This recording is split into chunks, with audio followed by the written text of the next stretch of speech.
Hi, I'm Angified. I started Angified Presents. We share the love of music. It has been medicine and therapy. Nothing else worked. It has saved many of us. With mental health, we need to open our eyes. Hurt people hurt people. We ask that you listen, comprehend, and relate with your ears.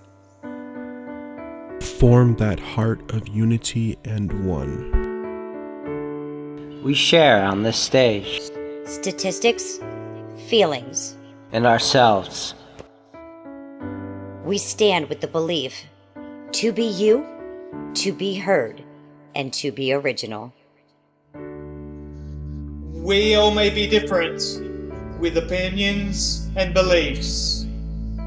At the end of the day, we are all brothers and sisters. We are family. We ask that you join us in a magical journey with artists from around the world. Open your minds, let in the love, and listen with your hearts. We all want a better tomorrow. Be one. Communicate and look out for one another. And then, and only then, will you find the world. We will find peace in all the world. You'll find the world. And you will find in this shining world heroes among us, in every boy and girl. Many have been broken, red hearts turn black.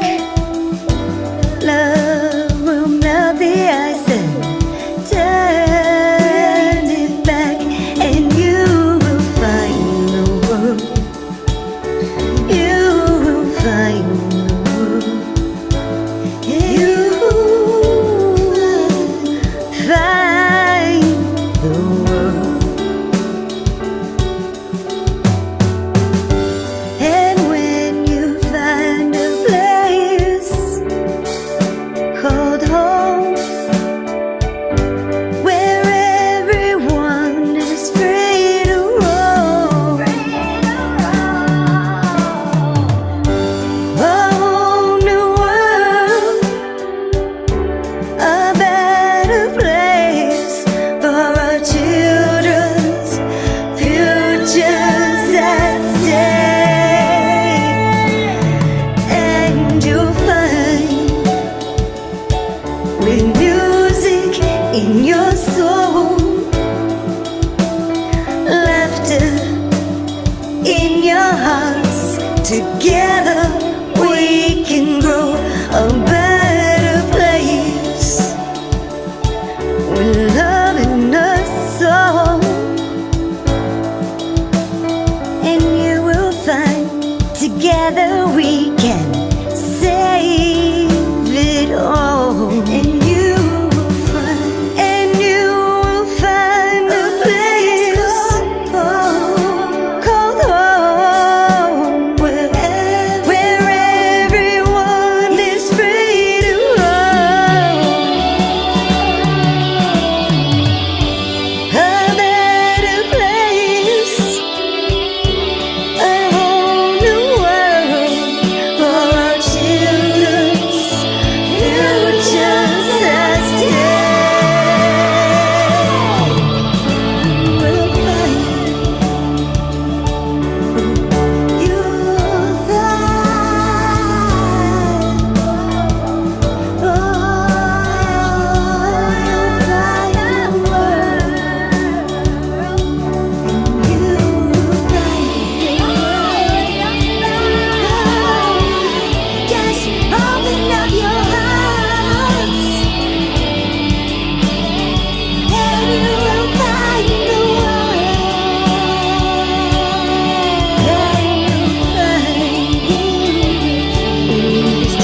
even with a mobile device. We'll be talking about it all every Thursday night, from software to plugins and synths that entice. Dive deep into tech and let creativity take flight. Talking IT.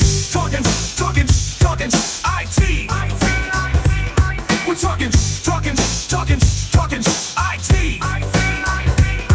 Come and join in and have some fun. It's highly educational with a lot to learn. From bedroom producers to seasoned pros, we're breaking it down so knowledge grows.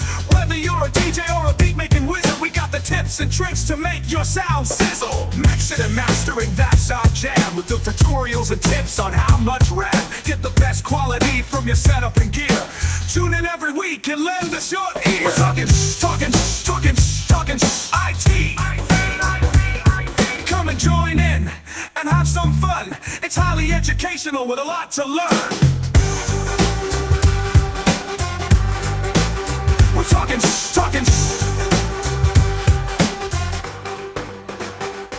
We're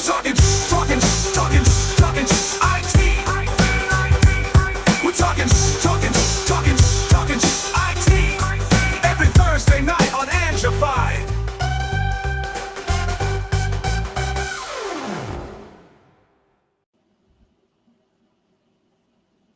Oh, every time I hear that, it gets me thinking. Over there, over there, over. No, I gotta flip. It's okay. Which way should I It's look? fine. We'll go this way today. So happy Thursday. We're back. Yeah, and it's Juneteenth. That's right. a federal holiday That's now. right. On this Thursday, Juneteenth. Yeah, and we're gonna get back to a little bit of the IT tonight. We're bringing the IT back. Got to bring it on some Thursdays. You know, sometimes it's music stuff. Sometimes it's IT stuff. Sometimes it's just nonsense. But, you know, today, IT stuff. Tonight, I wanted to ask who's the boss, except it's who's the OS, because operating systems, kind of going down another rabbit hole. You know, every couple of years, things change, and Windows 12 is due out this fall. And what I'm seeing is a lot of people, you know, every time a new version of Windows comes out, or sometimes on the Mac side, you get a lot of users who they hear what the next operating system is going to do. They don't necessarily like the directions that Microsoft and Apple go. And you start to see users that are like, I'm gonna switch. I'm gonna go to something else, or I'm gonna switch from Windows to Mac. You know, in the music world, that's a big thing. So we're gonna take a look at the operating system in a music machine, and um, which operating systems really are good choices when it comes to your music machine. And again, I've always been a PC guy, but I also have worked with people who use Mac for the music stuff. So I see the value in both, and I see the reasons for using both. I see more reasons why people go to the Mac side in terms of reliability, in terms of if they are planning on sticking with Mac environment software, then that's great, you know, silo to be in. But if you want to be more open source, then the PC side is probably more for you. But again, those are just very, you know, basic level observations. Yeah, they all come with their caveats and their disadvantages, and there is no perfect choice. There is just your personal best choice. And think about who you're going to be working with is another thing to think about, just in terms of compatibility. If everyone you're working with is a Mac user, and you know you decide you want to go PC, that's fine. But you might have things that are going to be, you know, not incompatible, but more of a process if you're going back and forth with files, for example. Yeah, and that's a big consideration. You shouldn't just be thinking of yourself there. If you are gonna be working with others, especially in an environment like that, good to make your decisions based on your environment. Yep. And your Otherwise, environment can change. You know, you might work with 3 different bands and all that. So yeah, find good compromises.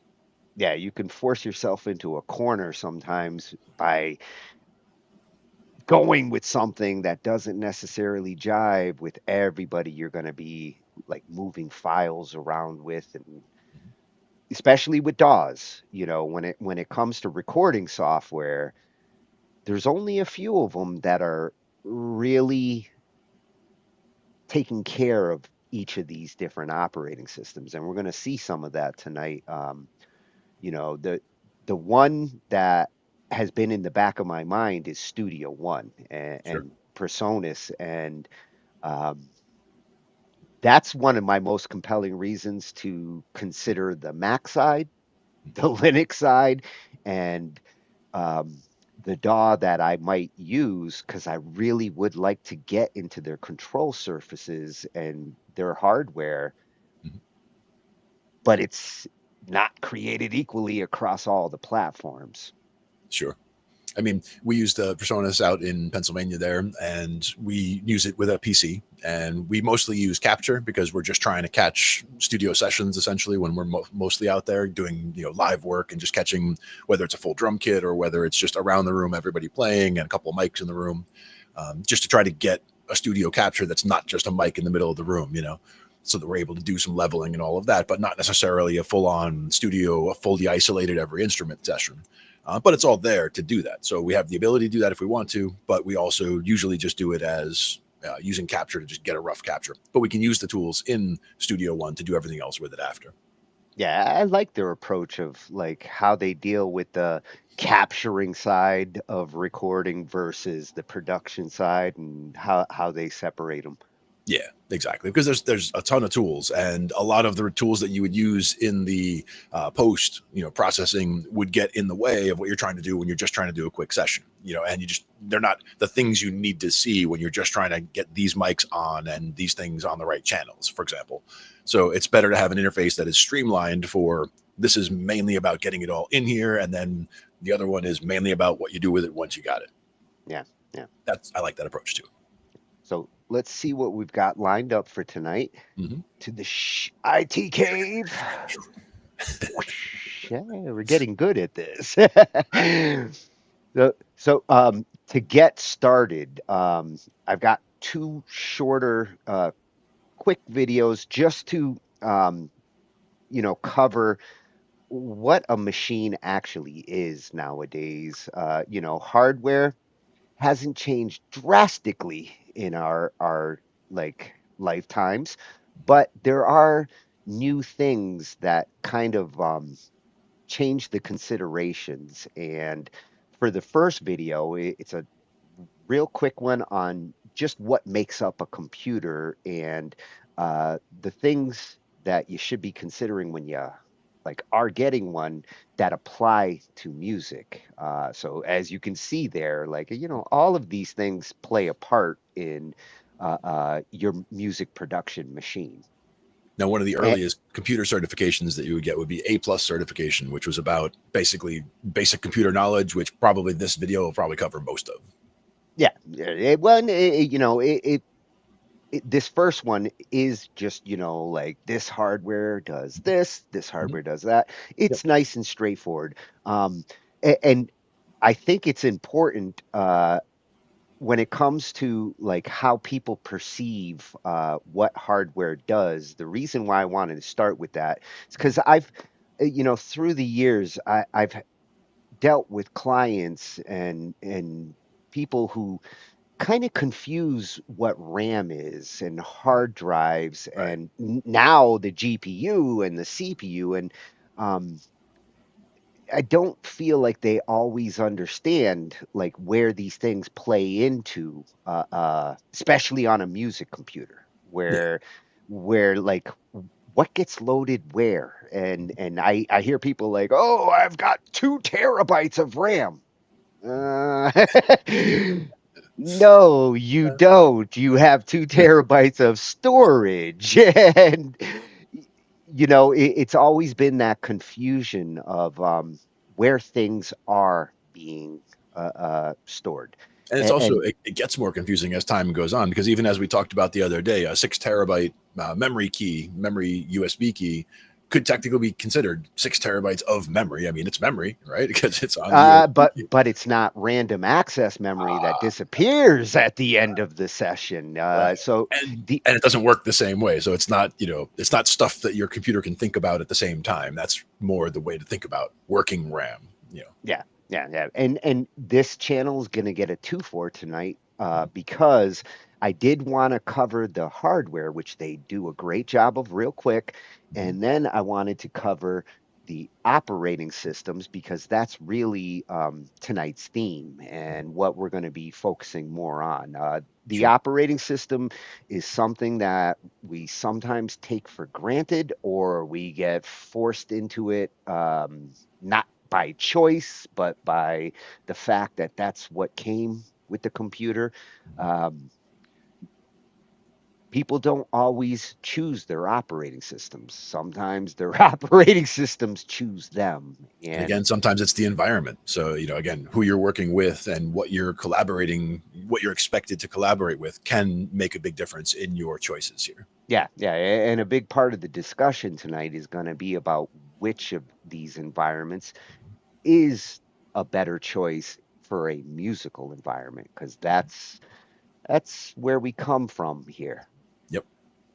So that's going to be coming from at Bite-Sized Explainer, and that's what they do. They explain things in nice little information chunks, and these 2 videos are definitely important chunks to get started tonight. Nice. Then we're going to shift to the bigger questions. The debate that will probably go on until the 22nd century. They will still be fighting about it 100 years from now, I'm sure, as to Windows or Mac. Like those are the first 2 that always get talked about when it comes to music machines. And there's a lot of reasons for both. And why I chose this one, I love he keeps a fair balance. I almost went with the approach of one video coming from a Windows guy and one coming from a Mac guy, but like I've seen tons of those videos, and when you have somebody who's like hardcore one side, they don't always tend to look at things open-minded as to the benefits and disadvantages. They just swear by that operating system. So, um, Get Beautiful Recordings, which gotta love the channel name. That's what I want is Beautiful Recordings. Is going to give a fair, balanced explanation of both. One thing I was going to mention is that some of the tools can be used on both PC and Mac. Now they'll be more effective on one versus the other, but there is some cross compatibility. What I would love to see at some point is somebody focusing on those tools in both environments to see, because that way you get people who can bridge the gap. So if you are in an environment where you have diehard Mac users and diehard PC users, you could do something where you get everybody on the same page, at least in some ways. And the options are better than they've ever been. There are some decent DAWs that do work across the 3 platforms we're going to talk about. And, those are the best considerations if you do think that you're going to be working with people with different operating systems on different platforms. Yeah. It's important. Yeah. Because you can waste a lot of time in translating things back and forth, and that can also introduce a lot of errors as well. Timing errors, all kinds of things can, pop up with, trying to go cross-platform, use of, just all kinds of things. Yeah, well, and it can get buggy when you are moving files across them. It's not perfect, but we're in pretty good shape. I've been trying to do that for 30 years. And the last decade has really started to consolidate the different operating systems to what you're using them for. Exactly. Yeah, and this one I wanted to include afterwards as a follow-up to, like, if you are buying a new machine, something we've covered a few nights on here, and um, what are the considerations and what are the mistakes that you could make in choosing your PC or your Mac? And the reason why I really like this one, it's coming from Presonus channel, Presonus Audio Electronics, and here he talks about the considerations in regards to some of the Presonus equipment and some of the plugins that I happen to use and that I want to get. So I'm kind of curious as to how the Presonus surface controllers and things like that, some of the VSTs that they bring in Studio One, how that differs across these two platforms. Right. Because I'm getting some Presonus gear into this Oh yeah. room. We're gonna make it happen. Yep, yep. And then for the last three, we're gonna shift over to the Linux side. After we get done talking about Windows and Mac, which there's tons of conversations out there about those two. Um, the Linux music machine is a trickier one that you do see a lot of conversation out there about it, but they it always feels like they're waiting for Linux to finally like catch up and be ready. And this particular video has some good news in regards to driver support in Linux, which is the main killer when it comes to choosing Linux as an audio machine. If Right. you're buying high-end audio devices, Focusrites, Presonus, in the past, they didn't make drivers for the Linux side. They kind of just ignored Linux and really focused on Windows and Mac. But now that Presonus is pushing out a Linux version of Studio One, um, and Focusrite is also jumping on board with getting drivers exclusively for Linux. That's kind of a game changer on that part of the consideration. Being So recognized at that level, sure. yeah, well, and being able to take advantage of what that equipment can really do if you don't have dedicated drivers. And he's going to explain, like, just because it's USB and connects to the operating system and functions technically as the device it's supposed to, Hmm. whether you're getting the features that some of these audio devices have, the zero latency and all of that, depends on good drivers. Exactly. So Drivers are very important.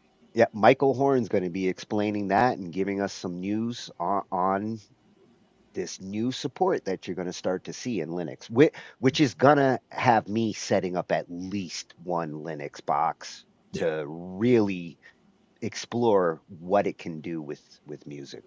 The other conversation that we had at one point about music machines and compatibility was using virtual machines in certain ways, whether it's for just doing file conversions or being able to get into, on a PC into a Mac environment so that you could get files from a Mac user and do things with them and then get them to the PC from there. Yeah, We discussed that as a possibility. and we have run Mac over in our virtual machines here, and I've had to do it a couple times for some projects where I had to convert a bunch of GarageBand files. Didn't have a Mac, but did could put a Mac operating system on, bring up GarageBand, convert the files, and do everything that I needed to do inside of a Windows environment. And Yep.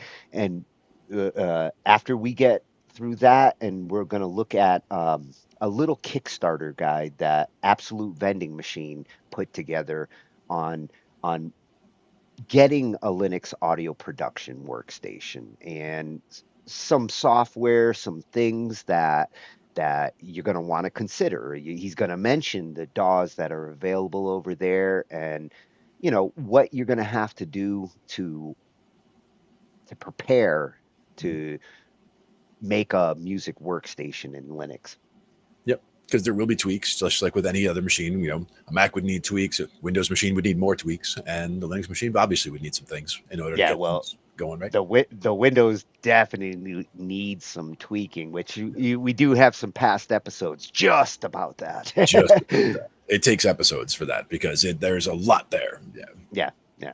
And to finish it off, we are going to take a look at the There you virtual go. machines because I do actually have my virtual machine loaded here Mhm. with 4 operating systems. And I'm going to show you those operating systems as we watch this one. Mhm. Um, it it shows four modern Linuxes that they're trying to get those Windows converts. Yep.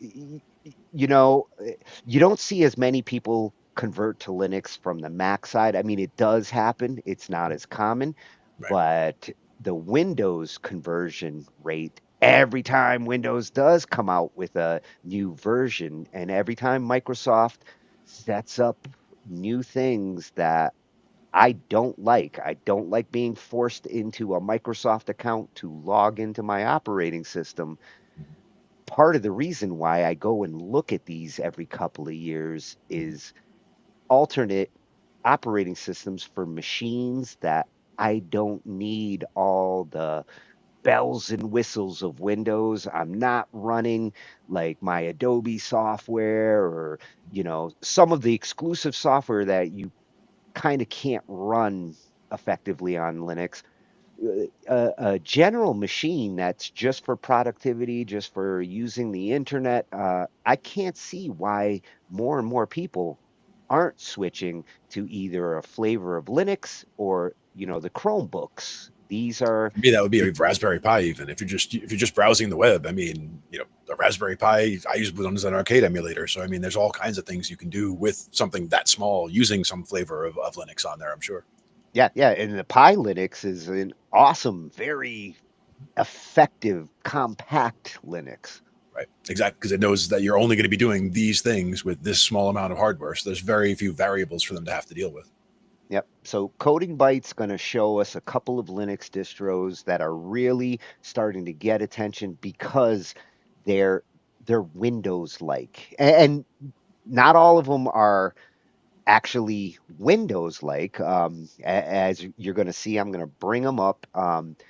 They do kind of cater to both the Windows and the Mac users, depending on the distro that you go with. But it's an interesting alternative if you don't want to get tied up in the ultra security that comes with these bigger operating systems, forced, in some cases, forced obsolescence. Uh, some of these will actually run on 15 to 20-year-old machines. There's one in here that will run on the original Pentium. So Nice. Nice. yeah, almost included another video on a version that I was looking at that they got down to a fit on a floppy, and I was like, "Ooh, I wish I had this back in the day." I might still have some of the computers from back in the day hiding somewhere in a closet, because I have, instead of getting rid of old computers, I would just kind of upgrade to a new machine and then put the old one aside as a backup and just forget about it years later. So I have many old machines that we could test that theory on. One thing Yeah, about the different distros feeling like Windows or feeling like Mac, if they're trying to get that, they have to walk a fine line because they can't, violate copyright of making it look too much like Windows while trying to make it look enough like Windows to make people feel like it feels like Windows. So I that's get where where they you have that line. that's where you need to be careful because I did look at some distros that actually mirror Windows. In some cases, there's one that actually took the graphics from Windows, which it's not a legal Linux. They're in the middle of a battle with Microsoft because they went and used the actual resources of the operating system to remake the operating system to look like Windows, and go figure, they charge a license which is as expensive as Windows. I'm like, why would anybody fall for something like that? I mean, the only thing would be to have control. Like by that, you're paying the license fine, so but you're saying I have control of the content now. Nobody would, but if they would, that would be the reason I would see.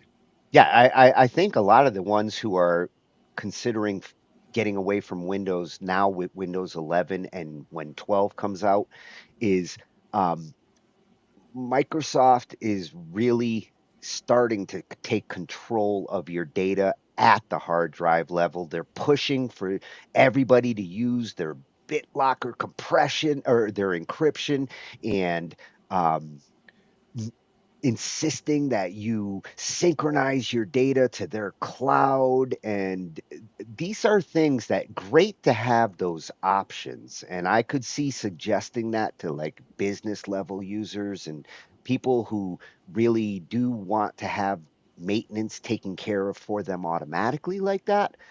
But at the same time, I wouldn't want to shove all my data in the cloud. That's one thing that I've been selective with over Yeah. the last 15 years. Not everything needs to be pushed out to the cloud. That's where the hacking and they say it's more secure. No, like when it gets out to the cloud, then you have to keep your fingers crossed that they're securing your data on their servers. Yeah. Every time you hear about like these big hacks that are going on, it's because the hackers got access to the data on somebody else's servers, not on your machine. Right. And the other thing is that the being selective about what goes up there isn't always about, whether the data is sensitive or not. Some of it can just be about you don't want to overload the storage. I mean, you only get so much online storage anyway. So I don't want Yeah. automatic storage because I don't want a lot of just stuff that I don't need up in there to be up there. Like I take pictures of random things and just, delete them when I'm done, whatever. They don't have to go up into storage. So there's no reason to have things automatically go. I'll put things up there when I need to and, and when I want to. But I'm more of an advanced user when it comes to that. I used to be a network administrator. So I'm definitely considered an advanced user in this regard.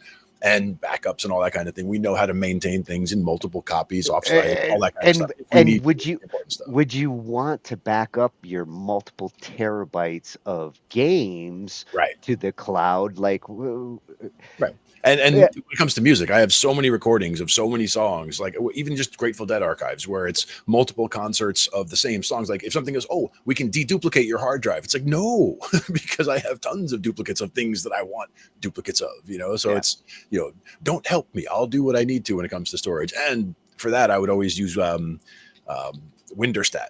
Was the one that was always just amazing for cleaning up storage. Like Winderstat gives you a good visual, folder by folder, what's taking up all your space, file by file, by mousing over. You can see, oh, there's the problem. Let me go fix that. Oh, believe me, Winderstat is like getting a real test with me the last couple of weeks because with all the emulation station and I went from having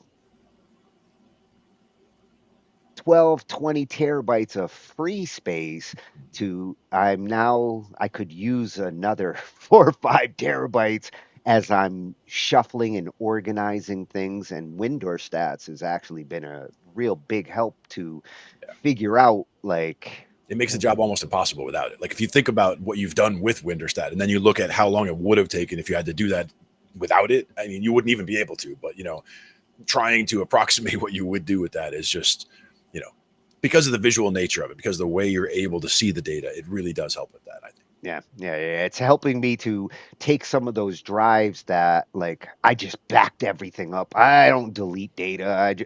I just take the data and put it somewhere and say I'm going to sort it one day and never end up getting to it. Just keep buying more drives. Winderstat is helping me to actually like go through some of that and say, well, okay, I've got about 10 terabytes here of junk.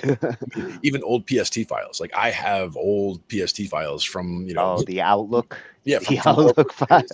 From corporate days. I have old PST files, and keeping those for, several years after leaving the job was important. But, at a certain point, it's like, there's no way anyone's ever going to need something from an email, from my email that's in my PST files from 15 years ago, let's say. I actually pulled up a PST file of mine from the 90s because it had a couple of software licenses that I bought Kali back in like 1998 and I wanted to use it at one point, and I'm like, son of a bitch. The only You had place the I have the license? license file is in this old Outlook. For me, that would be I have like each hard drive I was talking about. Go to a larger machine. It's usually such a large jump in storage from one machine to another because it's such a Yeah, long you time just before I upgrade. carry it over. I just bring the whole thing over. So I have, on a new 4 terabyte drive, I would have a folder that has the old 400 gigabyte drive or whatever. There'd be something taking up 5-10% of the drive. That was everything that was in my old machine. But I have now all this other space that's now free. So I would go from there. But games do take up a lot. Music takes up a lot. Videos take up a lot. Videos of live music take up a lot. So for me, I'm always yeah. In the old days when I was ripping all my CDs, that's where getting a new hard drive became a necessity all of a sudden because I like to compress my MP3s at the highest resolution. So it's like, ooh, my entire CD collection of 2,500 CDs takes up a hard drive. Yeah, exactly. And they were my CDs. I purchased them. Exactly. They're all in a box right over here. I can show you. Yeah, I wish I had actually kept the CDs because at the time, MP3 sampling wasn't as good as it is now and didn't go as high. So I ripped that whole thing, spent like months doing it at like 128, which at the time was like great, but The question is, what kind of failure rate would you get off of audio CDs now after that many years? I mean, they're probably still pretty good, but 100%, 95. I mean, what kind of rate do you think you would actually get really good rips from CDs from that long ago? The irony is, if I wanted to rip a CD now, you don't have a CD player. All these machines here, this one actually does have one, but it doesn't work so good anymore. No cup holders. Yeah. I mean, I remember the backpack CDs, there was the external CD from way, way, way back that would plug into a parallel port drive when computers had, a printer port in the back there, and you could actually do it that way. But yeah, long time ago. See, and I have one of those backpack 3.5 floppy USB drives because once in a while I'd have to like resuscitate something and boot up from a floppy. Now I don't have any floppy disks, so I got the drive. I don't have any disks. Wouldn't do you any good anyway. But yeah, that's where the Raspberry Pi comes in because you can emulate a lot of that stuff at this point anyway. Yeah. So let's get started with our introduction into the hardware side. This one's coming from @Bite-Sized Explainer. Like I said, they get a 2-4 because they do a great job of explaining the two things that I needed to get the conversation tonight. What's in a computer and the operating system that drives that computer. So the first video is a nice short one, and it's going to cover all these different parts of the computer, which I've got some feelings about some of these parts. So after we watch this, I'm going to tell you when it comes to a music machine, which of these parts I feel are important. Nice. Motherboard. The motherboard is a flat board with many circuits and connectors where you put the other computer components on. It is considered the heart of the computer because it allows electrical current to flow, composing data to connect to all the computer parts. But despite arguably being the most important, it's usually much cheaper than the rest of the components. CPU. The central processing unit, or processor, is a small square chip that sits on the motherboard, usually covered by a cooling fan. It's often called the brain of the computer because it handles every single calculation and instruction needed to make everything work real quick. For example, when you type something and it shows the words you type, opening a program, or doing things like browsing the internet, it's all CPU's role. Despite its tiny size, the CPU is one of the most expensive and powerful parts of a computer. Graphics card. The graphics card, also called a GPU, is a rectangular board with a large chip in the center, usually covered by a fan to keep it cool.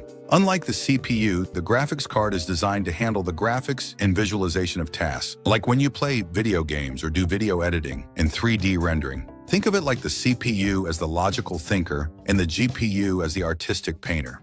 And it's one of the most expensive components of a computer. But there's another one that's relatively cheaper, and it's called integrated graphics, or iGPU. So unlike the dedicated graphics card, the GPU becomes one with the CPU and uses the processor's power, which makes it cost-efficient, but often weaker performance. So when you play heavy games, you have to use lower graphics settings to avoid lagging. Hard drive. The hard drive is a box-shaped storage device, usually made of metal. It holds all the computer's data, including the operating system, programs, and personal files like photos and videos. Inside, it has a spinning magnetic disk and a tiny moving arm that reads and writes data. The hard drive is also able to hold lots of data, but it is very slow at accessing it since it flows through a small wire, and it doesn't always give you the right data. Therefore, we need RAM to handle this. RAM. A RAM, or random access memory, is a thin rectangular stick that plugs into the motherboard. It only stores some data from the hard drive that's needed by the CPU to access it more quickly. To make it simple, imagine the hard drive is a garage full of various items, and the RAM is your tool bag. Since you have so many scattered things in your garage, it's going to take some time to search and grab the tools you need. But if you store it inside your tool bag, you can't store as much. But you can grab the things you need real quick without having to go back and forth just to get the things you need. That's how RAM works. But one thing you need to remember, unlike a hard drive which stores data permanently, RAM is short-term memory that clears everything once the computer is turned off. SSD. The solid-state drive has the same function as a hard drive, but it's faster and more durable because it doesn't use a spinning disk and small wire, but a memory chip. In some computers, it is used with the hard drive, or just the SSD alone. It's more expensive than a hard drive, but it has become the standard due to its quality. Cooling fan. Some areas like the CPU can be very hot, so we need a cooling fan. It's usually attached to the processor or placed inside the case to push out hot air and bring in cool air to prevent slowing down performance or damage. Some high-performance setups use liquid cooling as an upgrade for better heat management. Power supply unit. The power supply unit is a rectangular box that converts electricity from your wall outlet to power the previous computer components we've talked about. For your information, laptops have a power supply as well, despite also having a battery inside it as a portable power. Wireless card. The wireless card is a small component that allows a computer to connect to Wi-Fi networks without the need for a physical Ethernet cable. If a computer doesn't have a wireless card, it can only connect to the internet through a wired Ethernet connection. Case. The case is the outer shell of the computer that houses and protects all the components we talked about. The case also plays an important role in cooling, as it has vents or openings to allow airflow and help cool the components. Also, there are different sizes and styles of cases, from compact ones for small builds to larger ones for gaming or high-performance PCs. Oh yeah, before you go, previously I made an awesome video about every major operating system explained, so don't forget to watch it, okay? Oh, we're not going to forget to watch it. Nope. Matter of fact, we're going to watch it momentarily. Yes, in fact, that's the lead into the next one. But looking at this hardware and from a music machine perspective, you know, all of these have changed over the course of our computer lives. Motherboards today, have really opened up a lot more options, and it's the CPU and the GPU that I think drastic shifts in which does what.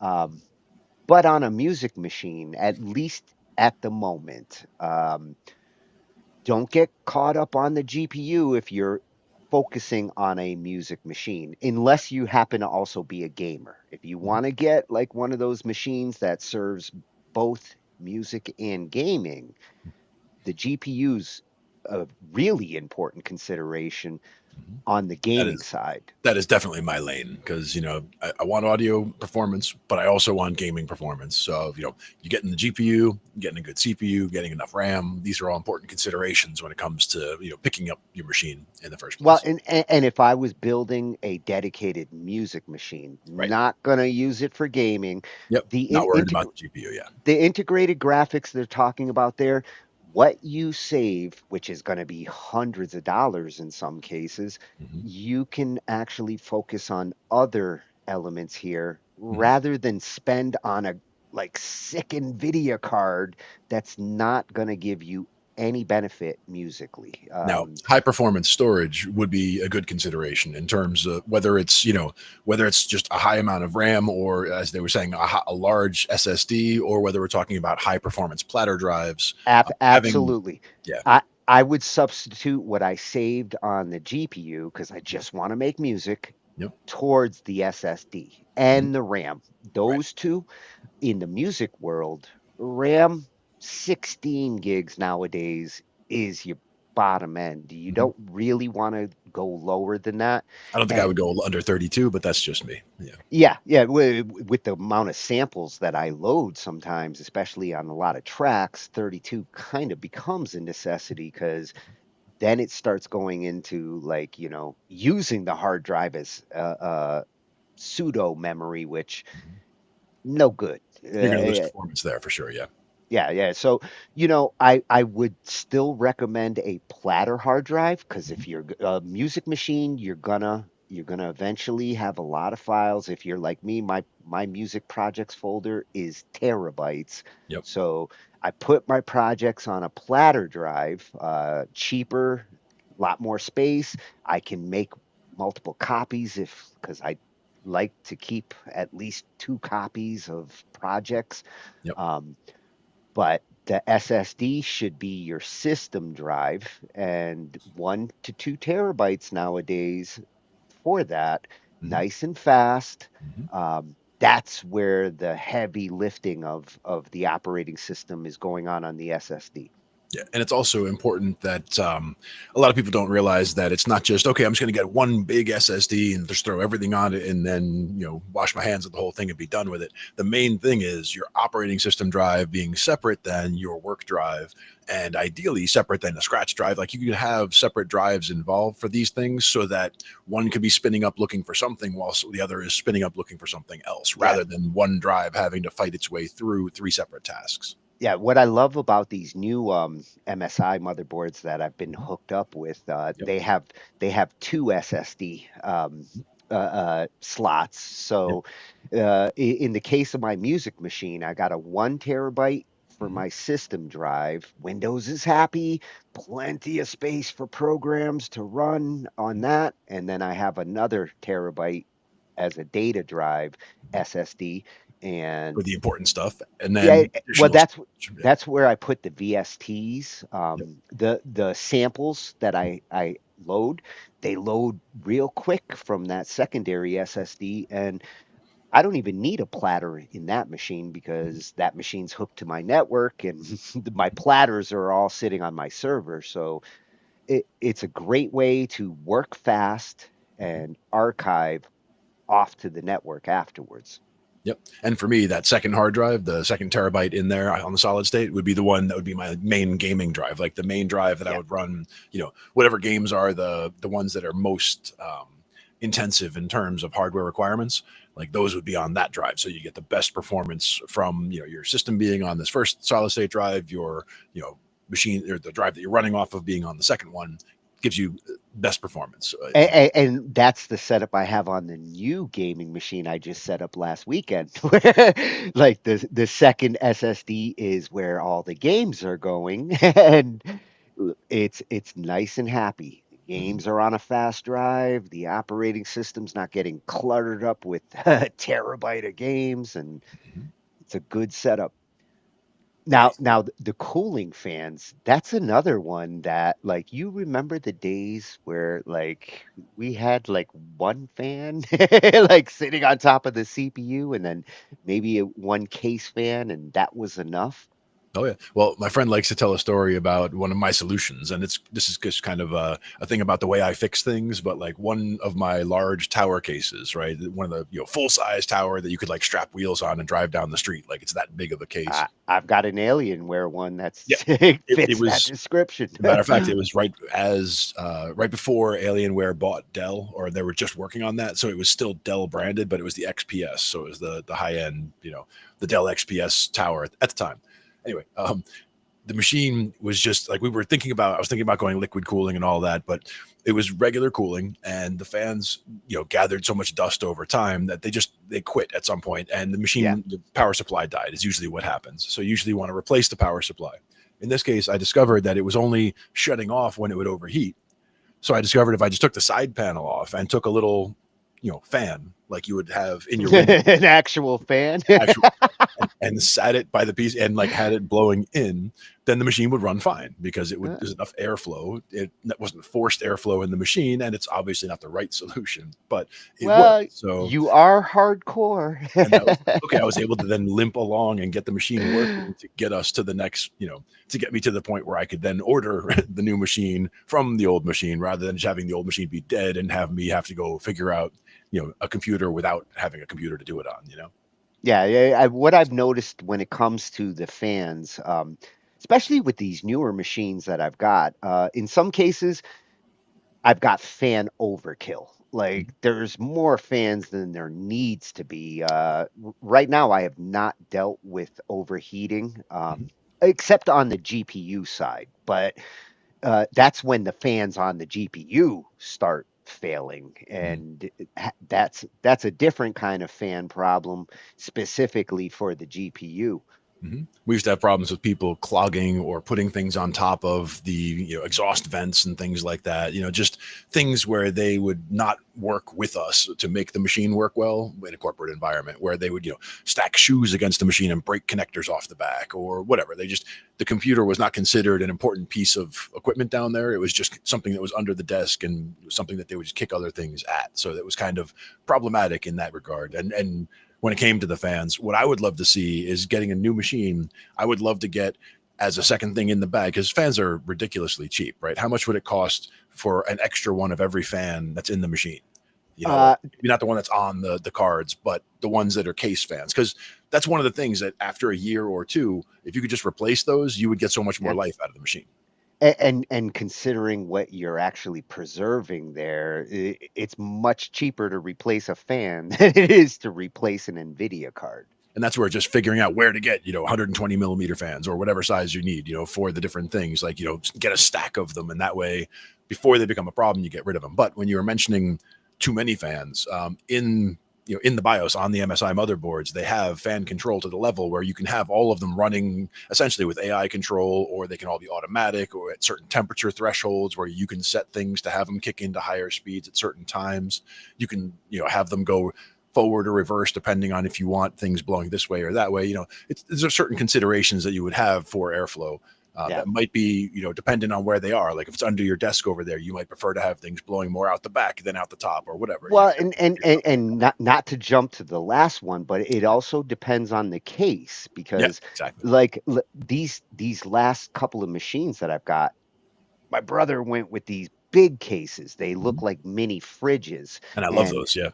The convenience there is that the GPU is not hanging sideways, which can fuck a GPU up if it's not in there properly and nothing's like holding it up. They're heavy and they will actually like bend in the slot. Yeah. These cases, it takes a vertical GPU approach and it locks in. There's no hanging going on, and the rest of the fans in the case do a great job of just keeping everything nice and cool. For my brother, because he's an overclocker, these extra fans, like, yes, I inherit these machines. I understand why he goes to this level of fan use, because he's pushing the processors to their heat limits. Yeah, exactly. And for me, I mean, I understand the overclocking. I understand the place for it, but most of what I usually do on the machine doesn't require it. So I haven't really had to dabble much into it. I just kind of left things at stock settings. I just want things to run smoothly and to, continue getting, airflow as much as possible to keep things running smoothly. Because I've had video cards die thermally several times, where whether it was the fans on the card that died or whether it was the fans supporting the video card in the machine that weren't giving it enough support, just that would thermally die, and then I'm kind of screwed and going back to the built-in video to get the machine running enough to be able to get another video card again. Yeah, So that's where it's kind of I've got 2 NVIDIA cards over there that their fans no longer work, so I really can't use them. Well, maybe with a box fan next to the machine. Yeah. Pull my old solution. Well, and depends what you want to do too, and how long you need it to work for. Speaking of, like, you know, all these extra fans, and if you got a platter drive and, you know, these extra peripherals, today's power supplies, that's another one that, like, we used to get by with what, 250, 300 was like, I got by for 2 decades with like 300 and 350s, and then all of a sudden, like, these GPUs started coming out and adding the extra fans, and that's not enough power, and that can break a machine if you're like right on the edge of your power usage. If your power supply is working at maximum all the time, it's gonna burn out. That's the part you want to over engineer. And that's the thing is, ever since that Dell XPS that I was talking about, that machine I had back then, I think that was the first one that I had that had a 1.21 gigawatt power supply. It was like a full, not 250, not 350, but 1,000. So well, yeah. The 450s for a while, I was like 450. My machines weren't heavy duty. 450 was good enough at the time, but now, like, and especially considering the cost, the 600s or more, they're not as expensive as they used to be. They're worth paying the extra for. I'd rather have too much power than not enough. Right, having too much is the key. And back then, it was also in the earlier days of when they were getting ready. It might not have been that machine, but a previous one after that, getting ready for SLI, getting ready to use multiple high-end video cards in tandem. So you needed to not only have the power taps for a high-end video card and everything else you're going to slap in the machine, but you needed power taps for 2 high-end video cards that you're going to bridge together and have in the machine. So they were really over engineering for that as well. So there was a real jump at one point from, like you were saying, the 250, 350 range, where just, you needed a lot more after that. Rick's video card uses 4 different power inputs to power it. So it is like 2 video cards, because it takes 4 power sources to make it work. And that's where having an over-engineered power supply is important. But a lot of times when you are buying a case, and that's where a lot of times it comes down to the case you select, because most places, if you're going to be buying a case, they'll have it as a bundle with power supply. And you don't have to bundle them, but a lot of times you will find it as a bundle where, this case and this power supply here. And it's nice if you can actually get, when it comes to the cases, it's nice if you can get things that really are designed to work together. I used to be cheap with my cases in the 90s and the early 2000s. I was kind of like, whatever case that I have or whatever's left in the back room, you work with what you got. But now after dealing with some of these specialty cases, because Rick is real anal about, like, being able to work on it and being able to open it up, and it's worth getting a case with good design that has well designed builds, so that it makes it easier for you, especially if you are building the machine yourself. And over the years, we've seen so many bad designs or so many cheap machine designs where, I mean, whether it's the knockout back plates, you're going to put cards in, you're going to knock out the back plate. They were cut, but they were never finished. They were never, closed properly. So like you could cut yourself on the edges on everything inside the case because everything was sharp.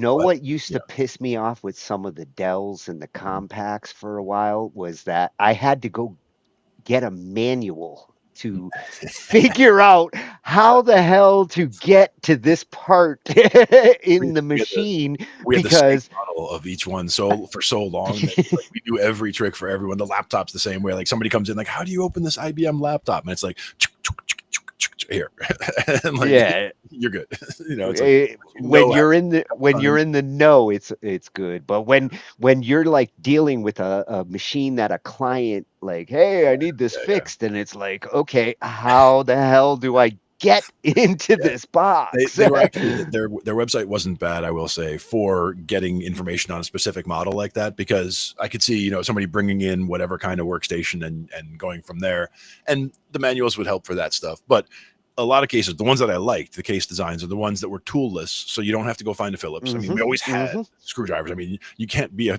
tech like expecting to do hardware stuff and not have a screwdriver on you, but I not well, having to go find it is important. the nice thing with these that I'm working with now, I Mhm. mean, nice that I have a Phillips, because I mean, once in a while I might need to use it, but for the most part, I don't need a tool to like get in this case and work around it.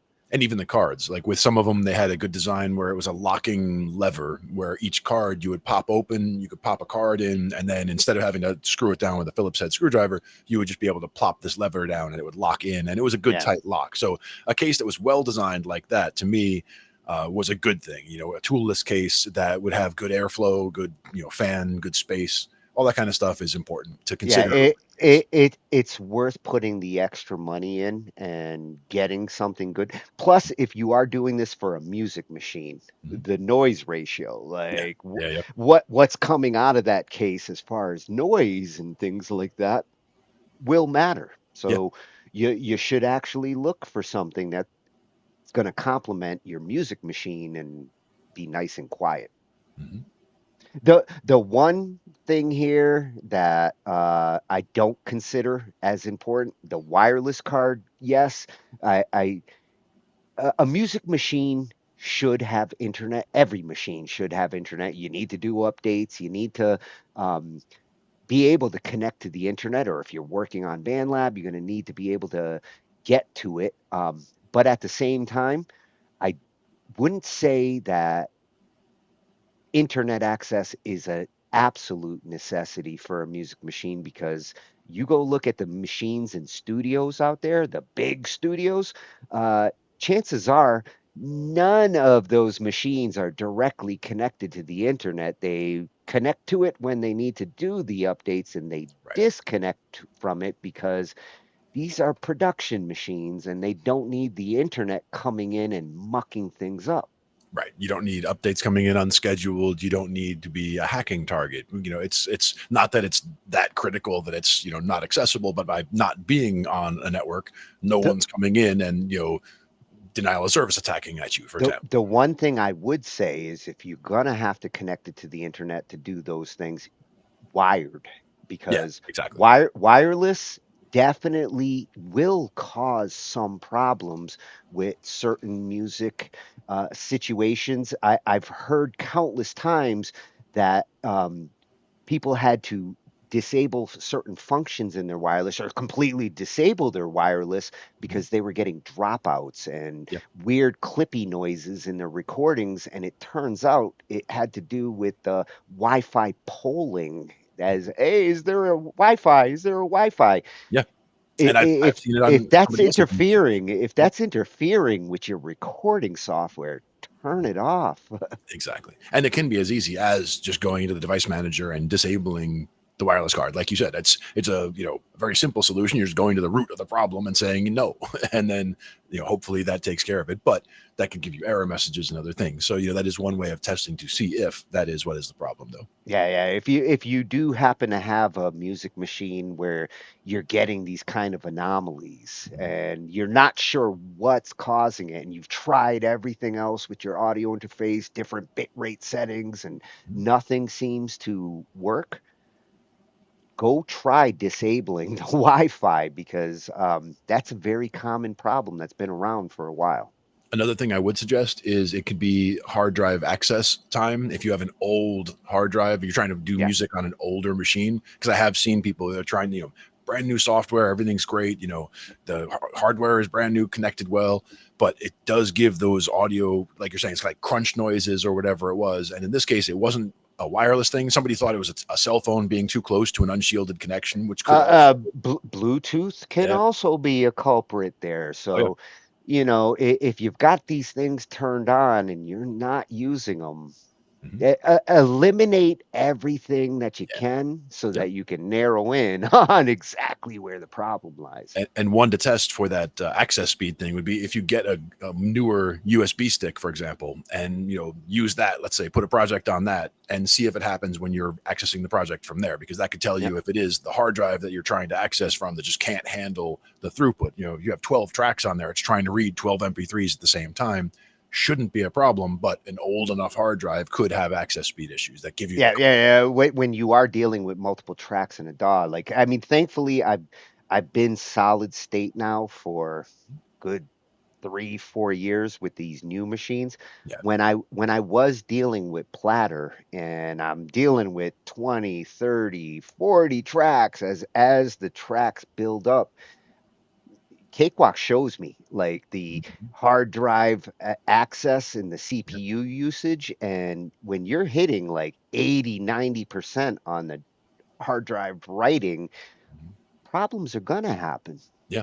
And that's where the considerations come in we talked about before, whether it's separating the two separate solid state drives or, again, high performance platters are something definitely to think about when it comes to things like that, because they're Yeah, designed for that kind of burst. one thing that definitely helped on the platter side, going from SATA 2 to SATA 3, Mhm. and then I don't know what happened in between, but now it's like SATA 6, and like they definitely opened up the bandwidth on the platter side as best as they could to deal with it. But a platter still does have to write in such a way that when you start doing lots of tracks, it it starts to get overloaded.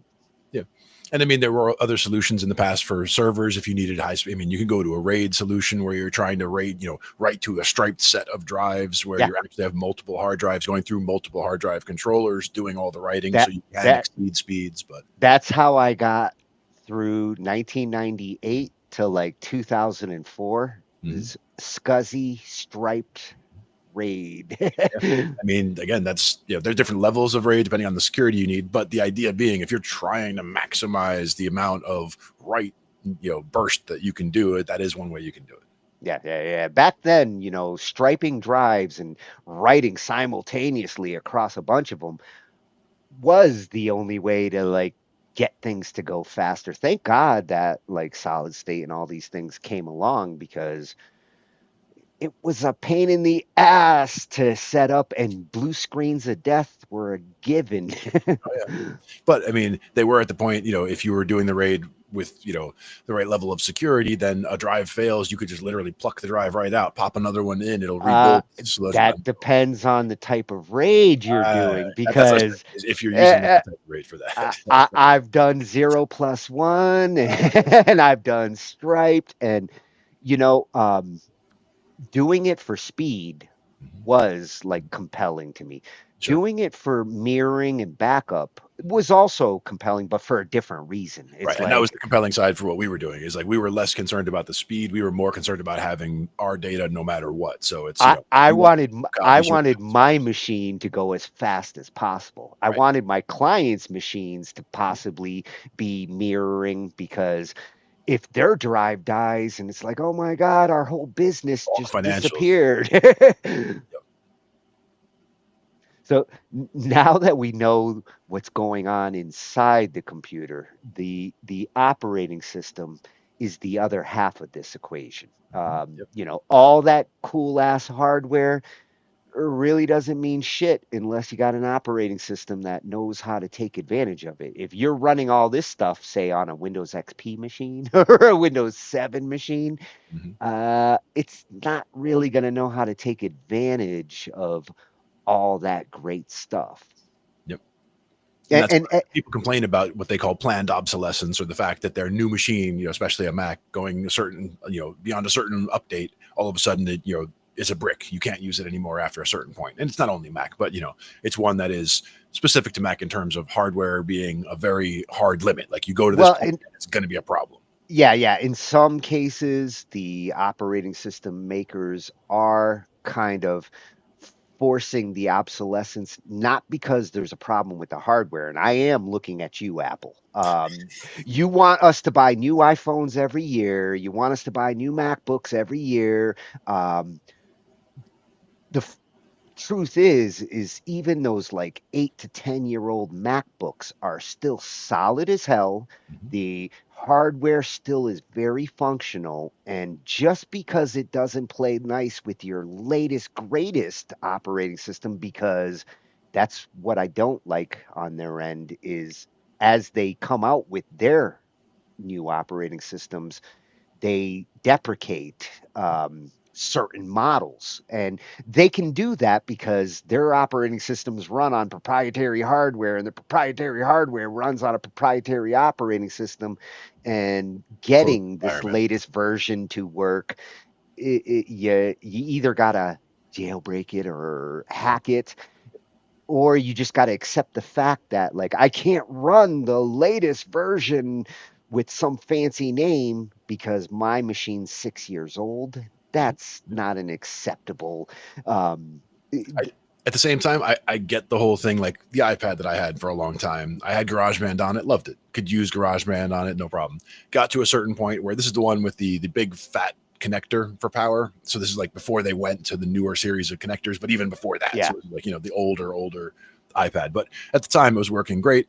Things had just upgraded, so that was new power connectors and all that. That's always that's another conversation of needing new power every time. But I get that they need to make new. New I'm standards. okay. I'm okay with going from USB 2 to Right. USB C. Exactly. USB C, I think we finally hit a sweet spot where the plug makes sense. You can't plug it in wrong. The bandwidth is open ended. It's only going to get better if they keep like revising it. But at this point, like there's not much more you can do, like say on the USB plug.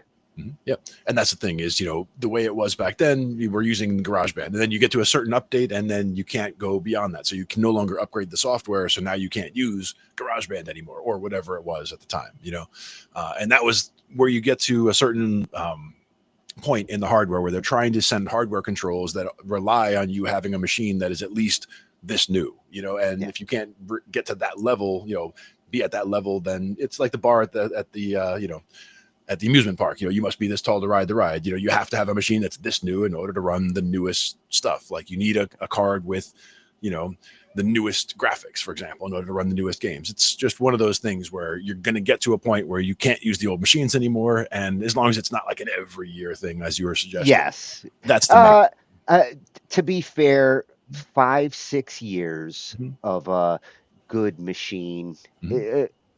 I wouldn't get upset if after like 6 years I got to get a new machine in order to run new stuff. Right. But And in a lot of cases, the new machine runs on the same type of architecture as the old one. So a lot of the stuff, whether it's hard drives and just data coming across or what have you, there's a lot of stuff that was working with the old machine that should continue to work with the new machine coming, whether it's your computer hardware plugging in USB, like those kind of standards need to stay in place going forward. I always liked the way that USB has evolved, going from 1 to 2 to 3, now with the USB-C approach, Lightning port. The backwards compatibility has always been there. So, if you are dealing like my keyboards are USB 2 devices, but they work fine in a USB-C plug or a USB 3 plug. There was that weird moment where like USB 3 had first came out, and 2 going to 3 for just a brief moment. 3 acted a little wonky, especially if you were trying to boot up like a USB stick to like install. The very first USB 3s, Windows didn't know what the hell to do with them. So like if you're trying to boot up to them, you did have to actually like do special things to utilize those ports, but that's Otherwise, it all was the long format. gone. It's like, oh, you want to format this? You're like, no. Well, the problem with this particular machine is I can't boot install stick on the USB 3 plugs, because when it's first initializing, only the USB 2 plugs will like recognize a stick as a like installer. So, it was like a year and a half as things were transitioning very early USB 3, but that all got fixed with Windows 10 And some the of that could new even be a BIOS situation where they have, booting to a USB key is a that BIOS that's thing that could be off that's as what well. that's what it was in the BIOS. You had to enable the USB 3 features to make it be able to work, but it still doesn't play nice with a install stick. Sure. So I could see that's the old machine, 2011. So with these operating systems we're going to look at, a lot of what we're talking here, forced obsolescence, it's a different situation with all of these. Some of them are mobile centric. We've got a lot more choices than we used to have. And which one of these would you choose for a music machine? Stay tuned because we're going to tell you which ones we would choose. right after this. Windows. Windows is the most widely used operating system in the world, created by Microsoft. It was first released in 1985 as Windows 1.0. Originally, it was just a graphical interface running on top of MS-DOS.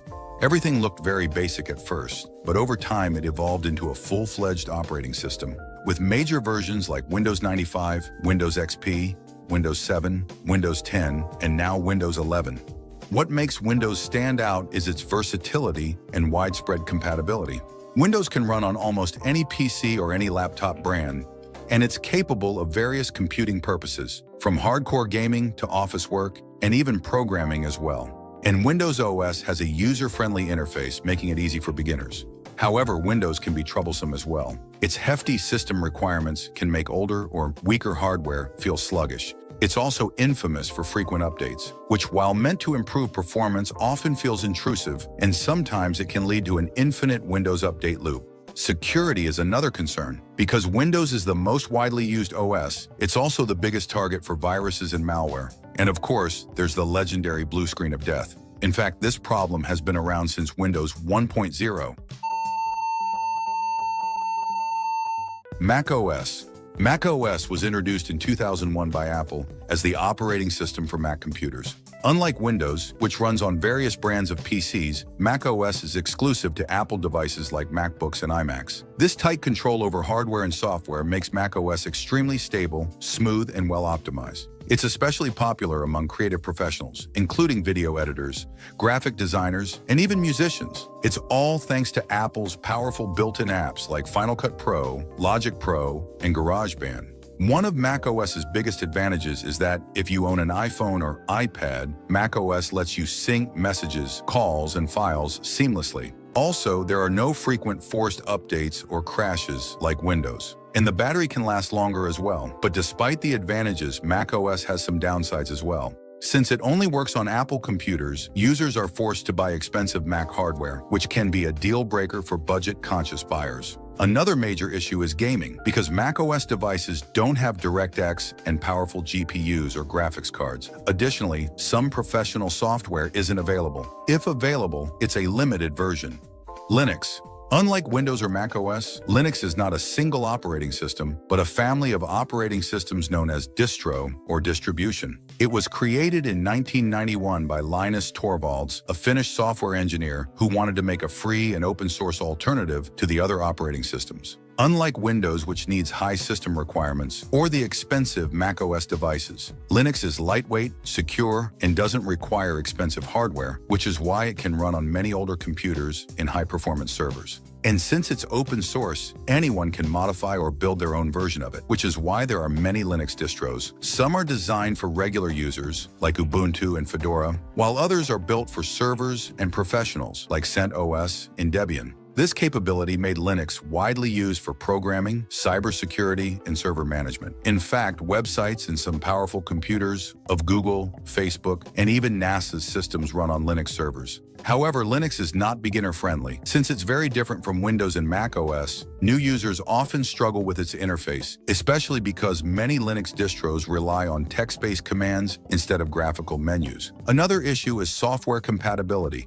Most mainstream apps and games are built for Windows or Mac OS, so users need to find alternatives. So yeah, that's why people don't use Linux unless they're kind of experts. Chrome OS. Chrome OS was developed by Google and was first released in 2011 as a lightweight and cloud-based operating system. Unlike Windows or Mac OS, which rely on installing software directly onto a computer, Chrome OS is designed to work primarily with the internet, making it perfect for users who spend most of their time browsing, streaming, and using web apps. It comes pre-installed on Chromebooks, which are affordable and fast laptops and suitable for schools and office work. Chrome OS also boots up in seconds and has automatic updates in the background. It is also highly secure because most tasks are handled and saved on Google servers rather than on the device itself, meaning there's less exposure to malware or system corruption. It also has access to the Google Play Store, allowing users to install Android apps, making it more versatile than a basic web browser. But Chrome OS has weaknesses as well. Since it's heavily internet dependent, it doesn't work well without an active connection. It also lacks support for many desktop applications, like full versions of Adobe Photoshop or professional video editing software. They're also not ideal for high-end gaming unless you use a cloud gaming service like GeForce Now, which depends on fast internet as well. Also, you can't do heavy multitasking too, like opening Photoshop while doing video editing is nearly impossible. Android. Android is an open-source OS developed by Google and is the world's most popular mobile OS. It is used by multiple brands, including Samsung, Xiaomi, and many more. Something cool about Android is we can change themes, install third-party launchers, and customize almost every aspect of the system. Unlike iOS, which has a lockdown interface, it also has Google Play Store, which offers millions of apps and games. And Android allows you to find a variety of budget-friendly phones, as well as high-end flagship models with powerful specs. However, Android has some drawbacks. Not all devices get regular updates. This can lead to issues like slower performance over time and security risks on outdated devices. Another problem is bloatware, where manufacturers pre-install unnecessary apps that can't be removed. Also, while Android is powerful, it's generally less optimized than iOS, meaning that some apps can be laggy on Android but smoother on iPhones. iOS. iOS was developed by Apple and is the operating system that powers iPhones and iPads. Unlike Android, which is open source and used by multiple brands, iOS is exclusive to Apple devices, giving Apple complete control over both the hardware and software. iOS devices are stable and have long-term software support. Even older iPhones receive updates for years. The App Store also offers a highly curated selection of apps, with many developers prioritizing iOS for new releases due to its higher security standards and paying user base. Additionally, the iOS ecosystem allows Apple devices like MacBooks, iPhones, iPads, and Apple Watches to connect seamlessly together. But iOS has its downsides. It is highly restrictive because users can't even customize their home screens as freely, install apps from outside the App Store, or easily transfer files without Apple's ecosystem. iPhones also lack expandable storage and a headphone jack, and iOS devices tend to be expensive, while Apple tends to reuse the same thing for multiple iPhone generations.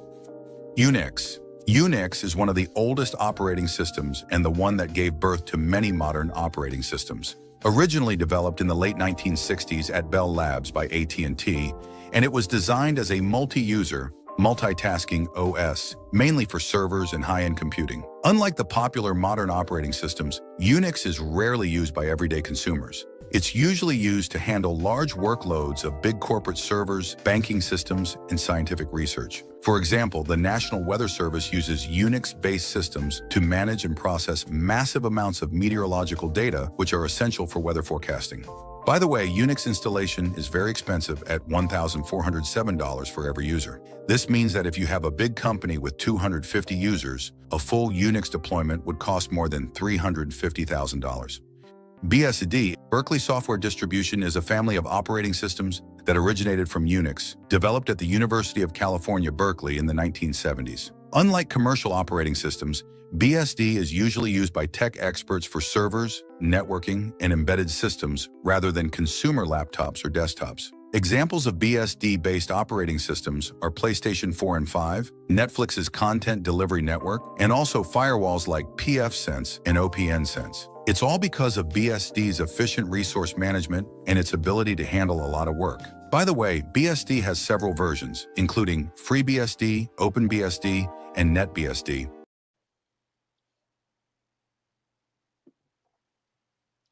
Oh, isn't it interesting that Sony chose BSD for the 4 and 5 PlayStations? Sure. I like that. Now, my first exposure to Unix was actually way back. I had a course in C in the Unix environment, and that was like one of my first, programming exposures in a class environment. After just doing basic, essentially on my own in the early computers, but good stuff. Yeah, yeah. Unix and BSD, when I first started, these were operating systems that um, I was learning for network management. And like they say, when you do need to process tons of data and you need to be as efficient as possible, Mhm. those are great operating systems, but they're hard to learn. If you're getting into embedded systems like with BSD, and you're building the operating system for a router, uh, you really got to know your stuff. Yeah. Now, also, you really got to know your stuff if you're building something from scratch, but also realize that if you are being brought into into an environment where they're doing a lot of this stuff, they are, you're doing tweaks and things like that. You're not trying to build something from scratch, on bare metal, so there's a difference. Like what you would be doing in maintaining a system, like, a Netflix or a PlayStation 5 catalog would be different if you're not in the actual programming of the interface itself. Well, and for the programmers that deal with it, it's not much different than dealing with, say, Linux Mhm. or even the Mac OS, which is built on a Unix foundation. So Mhm. the programmers didn't need to go and relearn the wheel in order to uh, uh, work on these more modern operating systems. The modern operating systems, as they mentioned, are more designed for the general users. They are more user friendly and more likely to get acceptance by your new computer user. I mean, we're essentially at the point now where AI is good enough where the AI could customize your interface for you. And, everybody's experience in Windows could be different. You could say, oh, I don't like this down here. And, AI could move it for you. And, oh, I don't like this over here. I want this to open automatically. I want these to never open at all. I want these to open minimized over here. You can H- figure out all How this much stuff and have it memorized. how much longer do you think before we get an AI OS? That's what I'm saying is we're pretty much there. I mean, It, it's doable. It's a question of if anybody thinks it's worthwhile to do. That's the real thing. um, And it, it, if it's it, monetarily useful. if they could tap into the best parts of like some of these, looking at it, a little bit of Windows, a Mhm. little bit of Mac OS, the Chrome OS. Surprisingly, I I've dealt with some Chromebooks having to help family and some clients to get them to do things that Trying to they're open PDFs, I'm betting, right? Like something yeah. it doesn't want to play nice or whatever.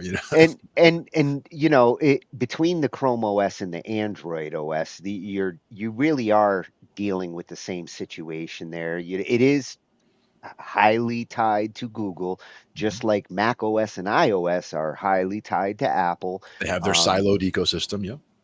yeah, and the one thing you're gonna hear over and over again when it comes to the Apple side is stability. Like the main reason why a lot of professionals and those of those who need a working computer, they don't want to fight with things.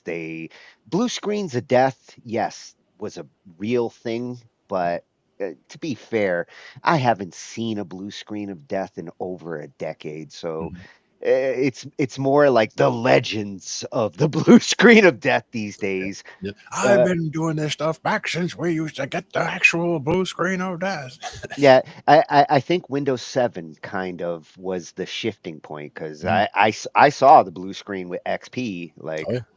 I mean, all the time. we used to get it with NT4 all the time. I mean, of course, because that was, where it's famous from. Now, one thing is looking at this list, even right here, consider agentic AI, where you're dealing with AI, but you're dealing with AI agents. Now, if you had an agent that was kind of overseeing this board right here, or these agents, each of these is an agent, right? So you have a Windows agent, a Mac agent, and each one is tied to, let's say, a virtual machine that has minimal amounts of resources associated to it. But each virtual machine is running each of these different operating systems and can handle the tasks that are best suited for that operating system. And now this overall AI can just decide, what tasks you're handing it and where to send them. So it sends it to the Windows agent to do this stuff, or the Chrome agent to do that stuff, or the Mac Yeah, agent to do that. I'm about to run Photoshop. Mhm. Which one of these would be the best choice to run And Photoshop? Would and it grant be the the Mac OS resources. or would it be the Windows OS? Yeah. And then grant it the resources, give it more resources, in the virtual machine for it to deal with it in that environment. But yeah, getting to that level of having the OS be able to dynamically adjust and use each of these in the lane or in the scenario where it makes the most sense. Yeah. Yeah, I could see an AI OS being cloud driven, Sure. where I can run any operating system and I'll do it in our server farm and we'll just push the operating system towards you, which is kind of like the Chrome Yeah, it OS is. It's approach. like that approach, and it's also going back to dumb terminals, essentially, where we're offloading the work into the central area. And how much do we need from the user other than keyboard, mouse input, and output to the screen and But volume? but but you do see that like the one thing they mentioned with the Chrome OS was you got to have a fast internet connection. Right. So if you're not lucky enough, like I was a couple of years ago, you can't really depend on something that needs to have that fast internet connection. Yeah. And in the case of making music, where I don't even feel like an internet connection is a necessity, Right. I wouldn't want my operating system to be dependent on that in order to function. That's where like somewhere like a hybrid between a Chrome OS and a Windows, somewhere in the or Chrome OS and Mac, somewhere in between, where it's more open or more robust than Chrome OS, but not necessarily as heavy as Windows or Mac. Yeah, and as they were mentioning, when it comes down to like the applications, Mhm. and part of what makes some of these operating systems like the popular choice is these programs are available on this one, and they Compatibility is huge. Yeah. and Apple always did a good job of making sure they had a good video editor, they had a good audio editor. The, the one part where they've always been lacking, and it's a big one, is the gaming, Mhm. and that is a huge one that I think they would like to el- to fix that, but at the same time, they they got to play nice with the Nvidias of the world and open up their equipment to somebody that's not Apple, and that's the one thing they've always been reluctant to do. It gives them stability, but at the same time, it closes them from the ability to tap into that massive user base. And it also comes to the development, as they mentioned. The developers have to be willing to develop the games that the people want to Yeah. play, and the people who want to play them have to want to play them on the platform that you're trying to develop them for. So I, it's kind of a chicken and egg situation in there as well. Yeah, I think Apple is kind of like looking at it as cloud gaming is definitely becoming like it's coming into its own. It's not perfect. Again, you need a super fast connection to Right. take advantage of it. But I can see more and more gamers who are hooked up with great internet connections and halfway decent equipment Mhm. pushing to shadow PCs and Yes. and and running you get to run a NVIDIA 5090 without having to buy one and put it in your machine. I think they're kind of hoping that that part of the market will get taken care of all on its own. Yeah. Well, even when we're talking about the Google collabs back when for the AI stuff, right? At that point, when you were connecting, you could connect and you were connecting to a specific, video processor because at the time you're trying to do AI stuff and you're trying to do AI video rendering. So same idea, but for gaming, like you could be directed to now that's your, video GPU essentially over there doing all of the computation that you need for the game that you're doing. And again, it comes down to what do they need from you at the front end? Like it's keyboard and mouse input and the Yep. screen, that's Yeah, it. So, with these shadow PCs and that approach, your mouse, your keyboard, your Mike, monitor, your microphone and mic, speakers. Yeah. all of these things, as long as they're going through fast enough to the Right. device and your connection's fast enough to do it from there, Mhm. the latency and the ping times, if you do have a good connection, they don't affect your gameplay. So mission accomplished. Yeah. I was looking the other day. I think I was at about 72 milliseconds, but like it used to be, I was under 30, like back, long time ago before they'd done a bunch of different upgrades. But I think it was also that there's a lot more people on the network at this point. So, Yeah. there's the traffic, variability there as well. But it's always been a good connection for gaming where I am, which is good. Yeah. And ironically, some of those backend servers are running on Unix. Yeah. They just showed you. Yeah, exactly. And it's good to see where each of these, because you don't see a lot of mention of Unix, but that's one that, again, I Uh, had early I, exposure and it's what Linux was, I, based on and all. I've always understood where Unix and when it Well, comes to techies like server, us, yes, but in the server world, like I was a Red Hat administrator for 4 years right. because that's where all the servers and especially web servers back then, all running under Linux. So I knew where some of these fit in, where you don't see them, but you are using them. They are part of what you're doing on your computer. Yep. For me, I was always like the Windows guy and had, MCSE plus I certification back from the Windows NT days. And actually my first Windows certification was on Windows 3. So going way back. It was like I want to say it was in 95. So it was like 95 was just around the corner, it was about to come out. But the company I was working for needed to get some people Windows certified. So they, were offering, like they wanted people in the tech It, department to get it Microsoft wasn't until 3.11 Windows 311 for work groups. Work Group, Yeah, that's the like one. everything changed. Yeah, that was it. Windows for work groups, and that's when we were doing the Lantastic stuff, and we also had a Novell network at the time, so Oh we yeah, were doing all that. Novell was ready to rule the world at that point.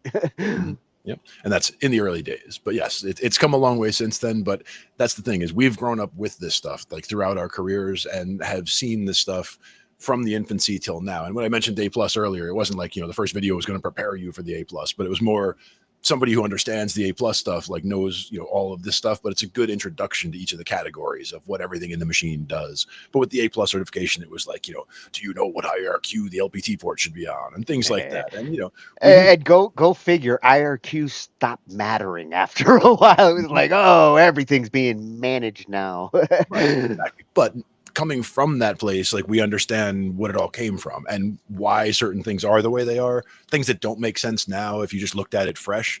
But if you saw what it came from, you would understand how it built from that to this, and now it came to here. So it's you got to understand where it came from to see where it went to. So I like seeing the history of these things and kind of breaking things down to that level, Well, making sure people have an and that's why I wanted to cover these just to like general understanding of where we've been, where we're going. If you want to make music on these operating systems, Windows, Mac OS, Linux, Chrome OS, Android, and iOS, you can make music on any one of those using BandLab.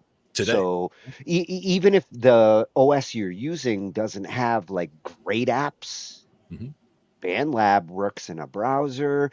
It has an app for the mobile devices. You can use any one of those through that and actually work with other people who are on other operating systems in a shared platform. So that's where we are at with options. You don't have to pick any one of these. specifically to use BandLab. You're going to get different mileage though. Right. What you can plug in, you get that nice focus right, and you want to hook it up, and you're on a Chromebook. Not going to happen. So Yeah. Got to plan ahead. Yeah. That's where, trying to see where you want to get to and what you're going to need for that is important. And we can discuss that. We've discussed it in other episodes. We'll discuss it again. But, to get yourself started, to get yourself to an intermediate level, to get yourself, are you going to be doing a lot of production, or do you just want to get things in? You just got to get your track recorded so that your band can then do things with it. A lot depends on your individual situation. So, yeah. Yeah, I see some of these more catered towards, say, like a student sure. or an average, email and web browsing user. Some of them are better catered towards that, but the ones we're talking about, as far as Windows, Mac, or Linux, they are designed to do music production. And even in the early days of the AI stuff, where we were talking about like Song Starter and BandLab and things like that, where there were some AI tools that you could just kind of hit random and give it a few little clues and have it give you something to start with. I love things like that, because so much of what stops people from doing more creative stuff in music is just whether it's writer's block or no inspiration, or just, not hitting step one. Like, you got to take that first step. So just dive in and start making a project and hit a couple of notes on a keyboard or whatever. Getting started is the important thing. And that's where I love things like that Song Starter thing, because it gets that first step out of the way.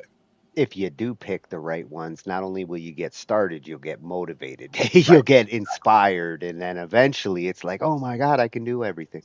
Exactly. And the main thing was you got started, and, take step 2 after step 1 and just go from there. Yep. So special thanks to at Bite-Sized Explainer. That was a good explanation about the guts and operating system and the things that make our machines do what they do. And when it comes to a music machine, like, we all have our preferences. I am a Windows guy. I'm surrounded by them. I I've had Macs, and there's been times where I've seriously considered getting a dedicated Mac for music. There's a lot of compelling, good reasons that are hard to argue.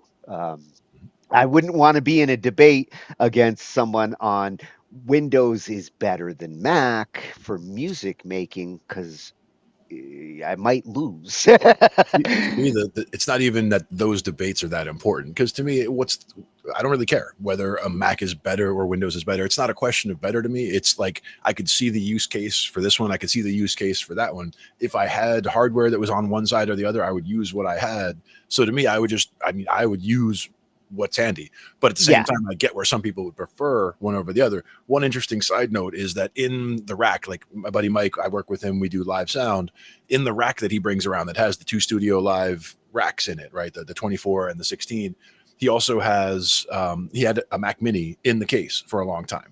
And the Mac Mini broke I guess about a year or so ago, but it was on an old, how old was the Mac Mini? Like the little. Well, hey, it's actually perfect timing, because the M4 minis, I almost put a video in tonight on the review on those, because the last 6 months, the M4 has definitely changed the conversation again on whether you want a Mac as a music machine. And it's now back on their side, because the M3, like, was not performing and the M2s, they had a gap there between the M1 to the M4, where a lot of the hardcore music users testing the Macs were like, you know what? Not spending another $2,000 just to get 2 efficiency cores that don't actually do anything for performance. But in this case, it's the fact that he had the Mac Mini in there, and now he got a replacement Mac Mini, an old one. So it's not like a new one, but he just got one that was very similar to the old one. Bring the hard drive over and just go from there, because whatever problem he had with it was a hardware problem, not related to the hard drive. Well, and if it still works, if the hardware still works with the use cases, you don't need to go get the latest, greatest. You need what you need. but also not as far as like some people are Windows people, some people are Mac people. I mean, we've worked together as desktop support and network administrators for years. We've always been Windows people. He's actually a Microsoft administrator in his job. So, I mean, he's full on Windows guy, but understands the use case for the Mac. And that's where, it has a spot right there. And it's whether it's music production or in this case, just even being along with the music rig for music related things that we want to do, whether it's updates or, whatever. He's got things in there that he can do, just with that. Music and video editing are the two sides where I might shy towards the Apple ecosystem because it has an edge in those two. In the old days, back in the 90s, why I wanted one was Photoshop, because in the 90s, they actually were designing it. Steve Jobs was helping Adobe to actually take advantage of some of that Apple hardware to make a faster Photoshop at a time where Photoshop was a turtle. Now, image editing, since the 2000s, that's equaled out. Like, I wouldn't say either has an advantage.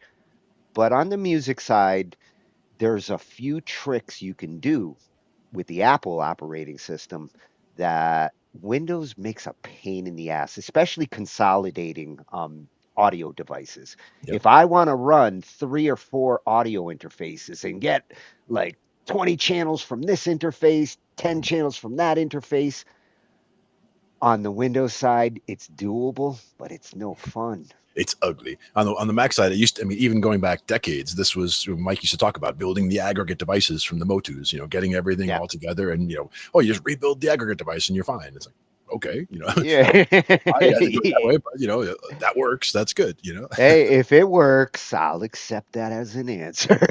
And the fact that it could Frankenstein together something essentially, or you're just saying, I want, 1 through 8 to come from this board. I want, 9 to 16 to come from over there and whatever. Like you're able to cobble together stuff and make it can be considered one device was a great way for them to do it. So, I mean, I get why their fan base was rabid about it at the time and stayed loyal as well.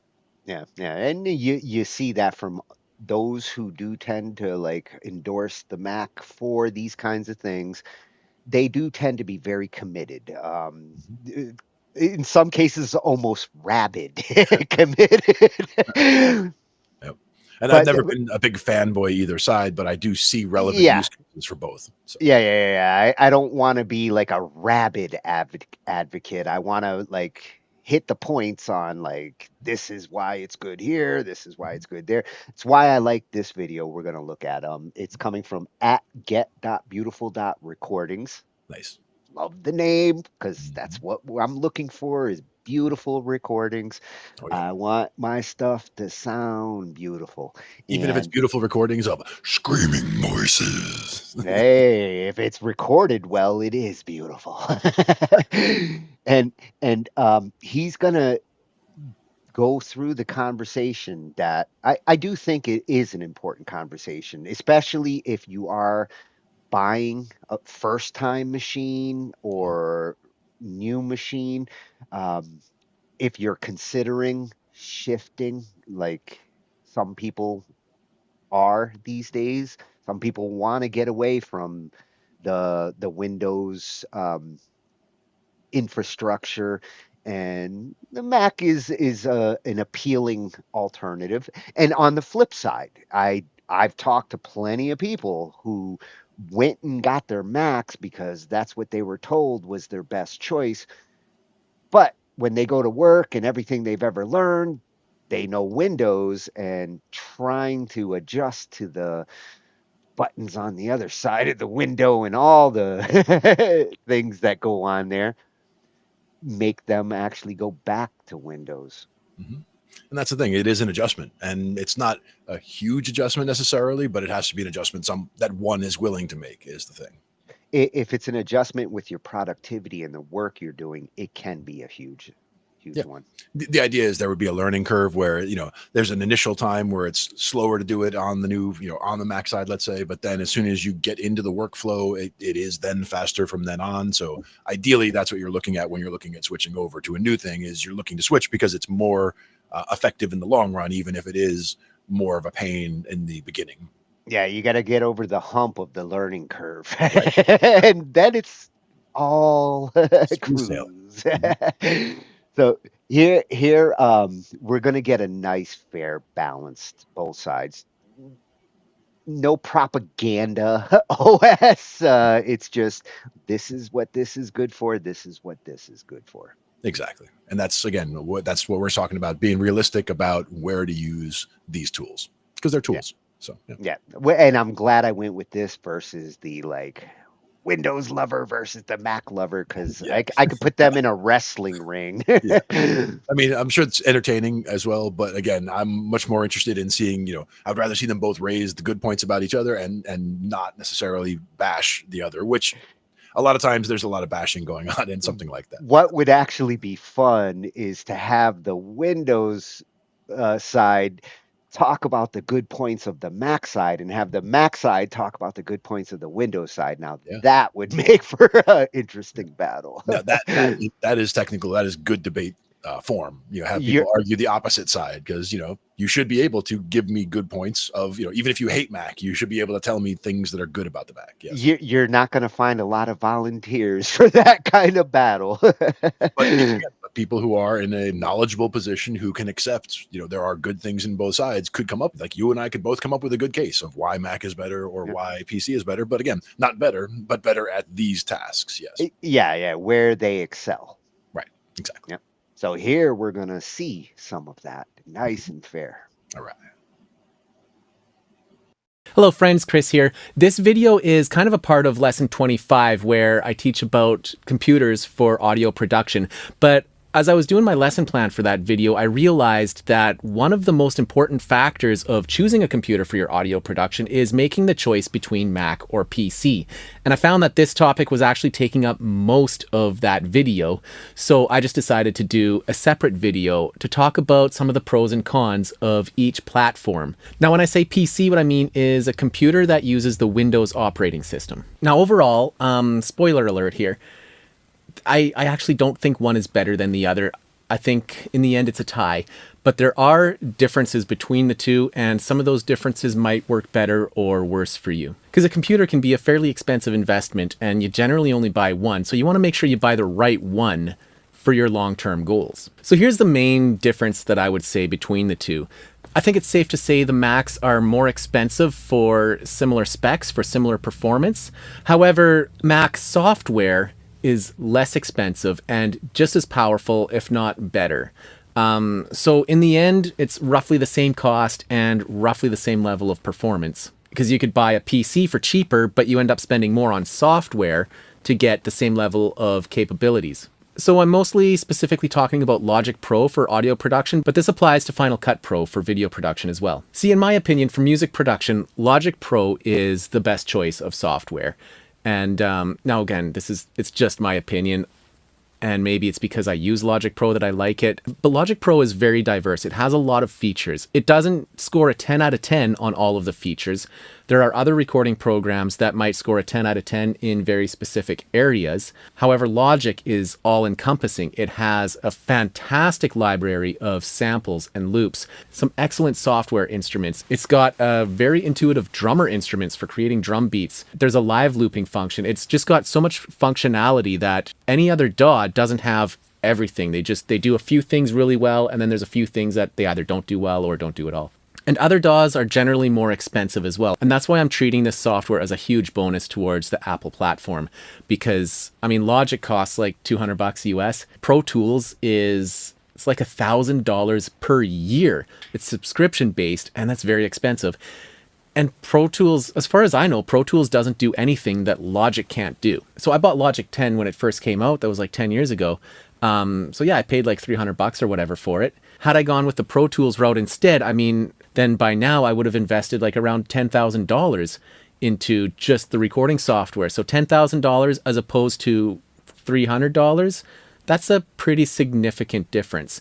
And I do think that those cost savings are worth considering as far as choosing a platform. So in my opinion, it's not the Mac computer itself, but the value of the computer and the software together as a package that make the Macintosh ecosystem perhaps a little bit more efficient or perhaps better value.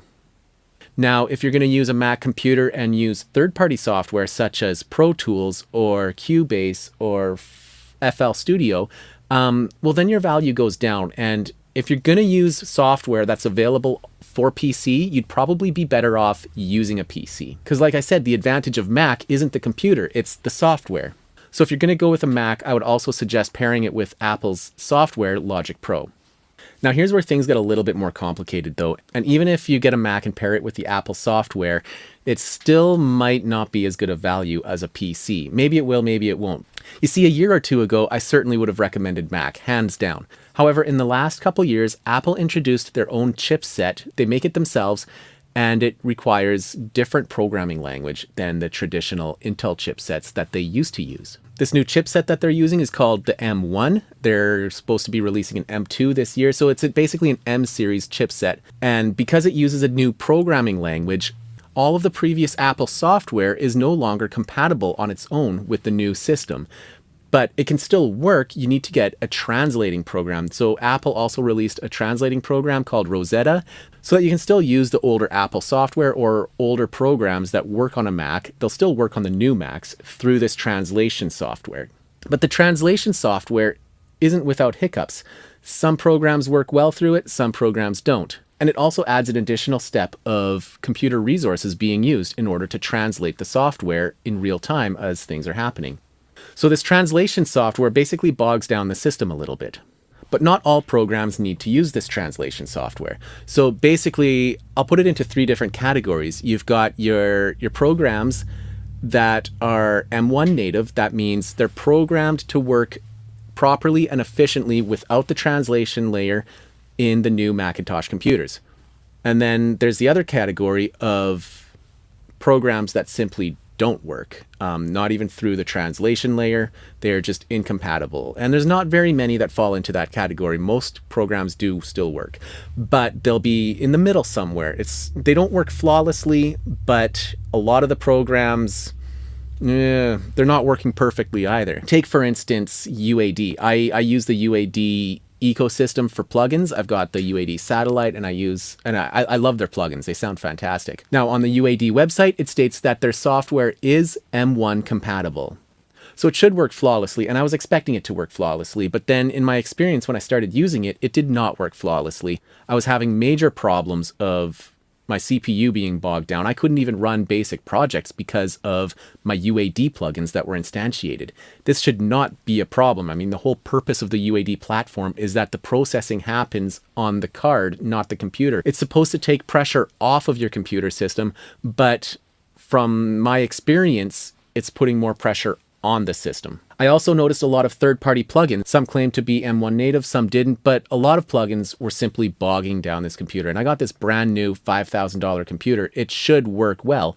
I should be able to run all my former projects on it without any hiccups, but I was not able to do that. And so what I did as a workaround, and this was just so that I could open my projects that I was previously working on my old computer. But that old computer was a 2015 MacBook Pro, and it was running my Logic sessions better than this brand new 2021 MacBook Pro. Like, it's pretty decked out. It's supposed to be a really high-end computer, and it was really frustrating that I couldn't run my Logic sessions with it even, and my old computer could. So my workaround that I figured out was that I could open Logic through Rosetta, which basically means I'm opening the old version of Logic, which is programmed in the old language, and translating that language into the M1. And then everything was running a lot smoother. I'm able to run all my UAD plugins, all my third-party plugins, and the sessions are working. Now within Logic, there's a little display where you can see your CPU usage. My CPU usage is still high, like it's hitting around 50% quite often, which is still higher than I was getting on my old computer. It's ridiculous. However, I'm happy that it's at least working now. So there's definitely some hiccups that need to be worked out with this new M1 system. And that's why I said, like, you know what? A year ago, I would have said hands down, Macs are better for audio production.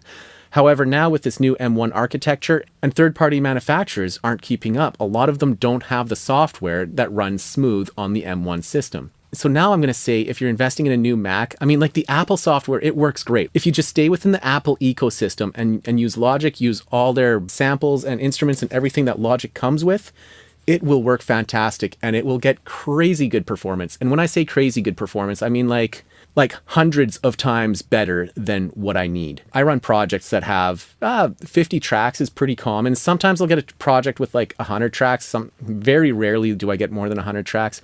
But if I stay within the Logic ecosystem, like I could get probably 1,000 or 2,000 tracks. Like it's ridiculous, way more than I would ever need. However, as soon as I start implementing third-party software that wasn't made by Apple, even if it claims to be M1 native, it just isn't working that great. It's bogging the system down tremendously. So in my opinion, Apple lost its edge on performance. See, it used to be that Apple computers, well, they were more expensive, but they also performed better. Now they're just more expensive. But like I said, they make up for it with the software. So I'm still happy with my decision to stick with Apple. I think if I were to switch over to PC, I would get frustrated with spending so much money on software and still not having the same level of functionality as I get with Logic. I also think PC computers are a little bit more future-proof.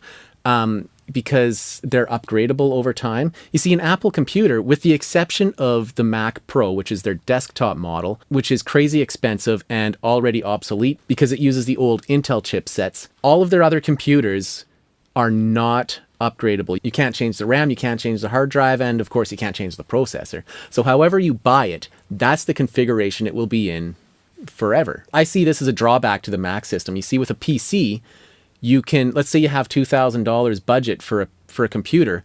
With a PC, you can spend your entire budget on a PC that has a great motherboard, a great processor, and maybe skimp a little bit on the RAM and on the hard drive with the intention of upgrading that at a later date when you have more money. Whereas with Mac, whatever your budget is, that's the limitation of how good of a computer you can get. There's no upgrading it in the future. I also feel like PC computers are able to run older software a lot more effectively. You see, with the Mac system, you put old software on it and it basically just says, oh, this software is incompatible with this operating system. You have to update the software. And you always have to update everything. You have to update the software. And then next thing you know, you're browsing the internet or something and it says, oh, your operating system is out of date. So you need to upgrade your operating system. And then you upgrade your operating system and then half your software is out of date. And then there's this never-ending cycle of something's always out of date and they keep forcing you to upgrade. Otherwise, other things don't work. I own a few older Apple computers and they work fantastic. And that's actually another strategy you can do for setting up a home studio is buy an old Apple computer. Like if you want to get something really cheap that works, look for an old Mac computer between the years of like 2006 to 2011 or 2010 or something like that. In that year range, those computers are fantastic. They're basically obsolete as far as the software goes. Like they can't function with any modern software. And modern software is like all over the internet, like Netflix, Apple TV, Amazon, Google. Like you can't use these websites with these old computers because these old computers have an older operating system, which has an older internet browser, and it just, nothing works. But what does work on these computers still is recording programs. So you could put like Reaper or Cakewalk or an older version of Logic and it will run fantastic. You can run huge, complex, multi-track recording sessions on these older computers. You just can't browse the internet. Another thing that these older computers are great for is put the Linux operating system on it. I did that with my 2006 Mac Pro and it runs Linux excellent. I can do everything on that computer with Linux, which includes like email and internet browsing, watching movies, even like movie streaming platforms like Netflix. Like it just works for everything. So I feel like Apple is intentionally programming obsolescence into their operating systems because these older computers work just fine if you don't use the Apple operating system. So there's nothing wrong with the hardware. It's the Apple programming that's making them obsolete. And Windows does this as well, but I don't think Windows does this to the same extent as what Apple does. So in conclusion, what do I recommend? Well, as much as I'm frustrated with the Apple system, it still is what I recommend. Because you can get a MacBook Air, for instance, for like $1,000 or $1,500, throw in a few $100 for Logic Pro. So let's just say $1,500 for the computer, another $300 for Logic. So you're at $1,800 for a very powerful computer for audio production. You shouldn't have any issues with that system for audio production at any level. But I only recommend the Mac ecosystem if you're gonna use Logic as your DAW. If you want to use any other program as your DAW, you're probably better off going with a PC because in the PC platform, you can get a computer that's plenty powerful to run your audio sessions at a lower cost. This whole Mac versus PC thing is an endless debate, and I really don't feel like there's a solid right or wrong answer. I can only share with you my own personal experience. So thanks for watching this video. I hope you found it helpful. If you did, please hit the like button. Now, this video is part of a larger series of videos. I'm putting up an entire audio engineering course, and it's structured from the beginning basics to intermediate and advanced levels. So if that's something you're interested in, hit the subscribe button, and I'll see you in the next video.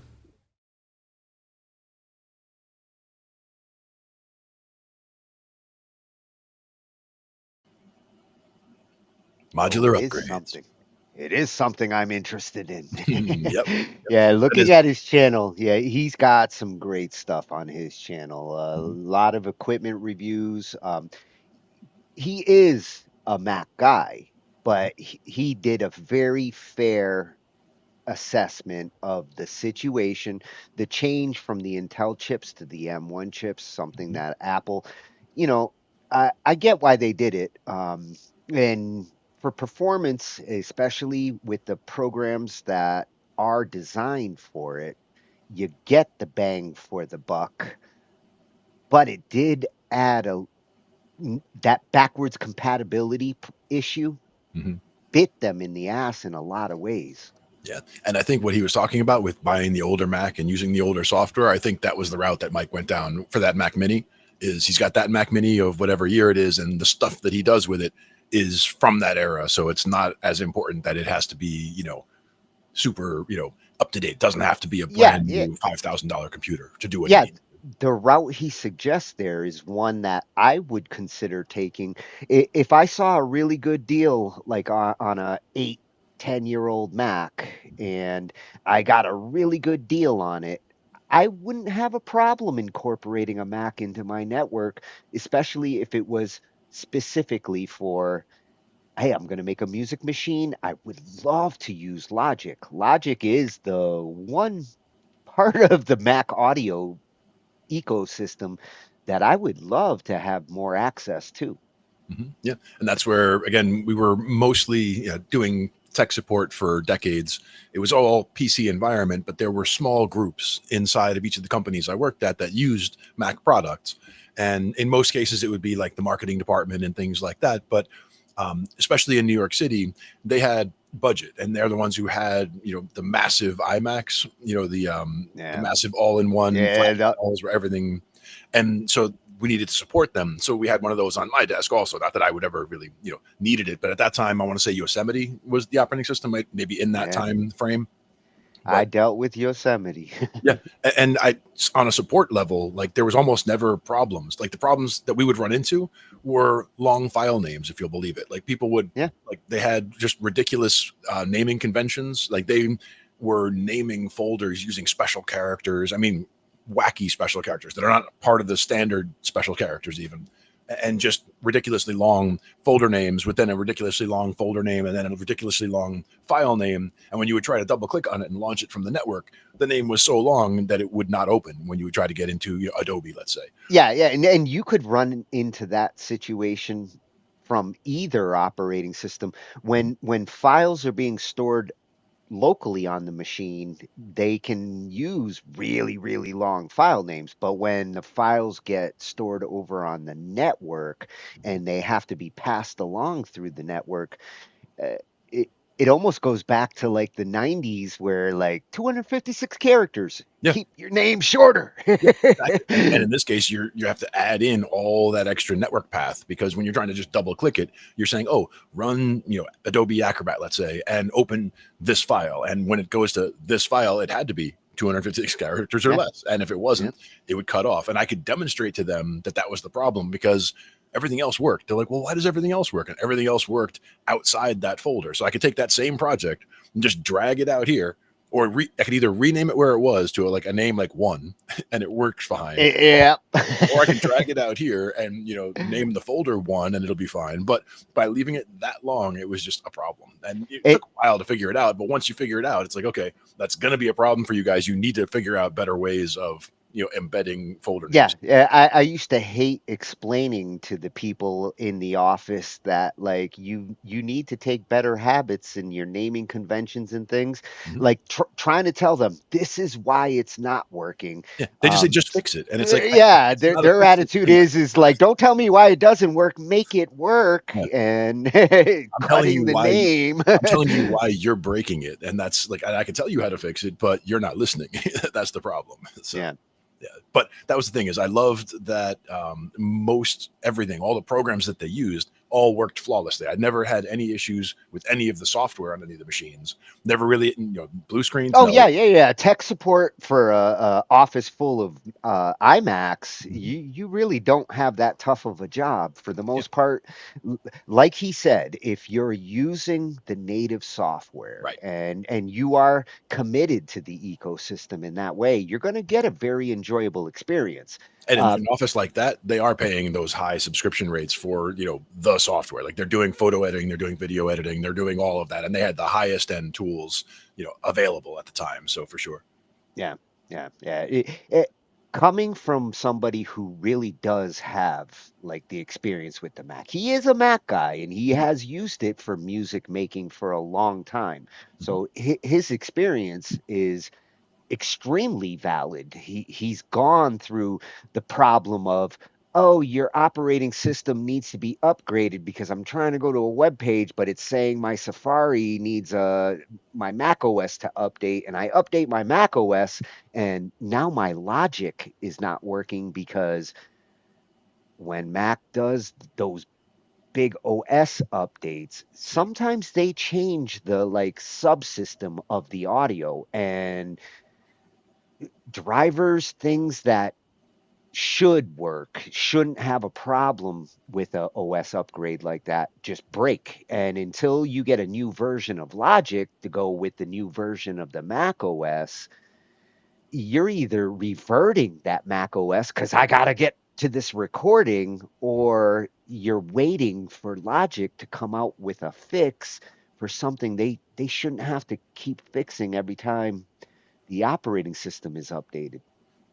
I wonder where they are in the deployed user base as far as old style Mac Intel chips versus M1 chips at this point. Uh, Over I, time, how has it changed, and when is it going to be completely phased to where only M1 chip stuff is working, and all of the Intel stuff has been phased out on the Rosetta style? if I was buying an old Mac, I wouldn't go as early as he suggested. I wouldn't go back to the Intel chips. I mean, granted, given what's going on with the M1s, what he was talking about with Rosetta and how you've got this layer trying to make the compatibility, which I don't like. Of course, you're going to add issues, and it's not going to be as efficient. If the whole purpose of buying into this infrastructure is efficiency, like these programs and this hardware work great together, if it needs to run a layer to be compatible with the older versions of things,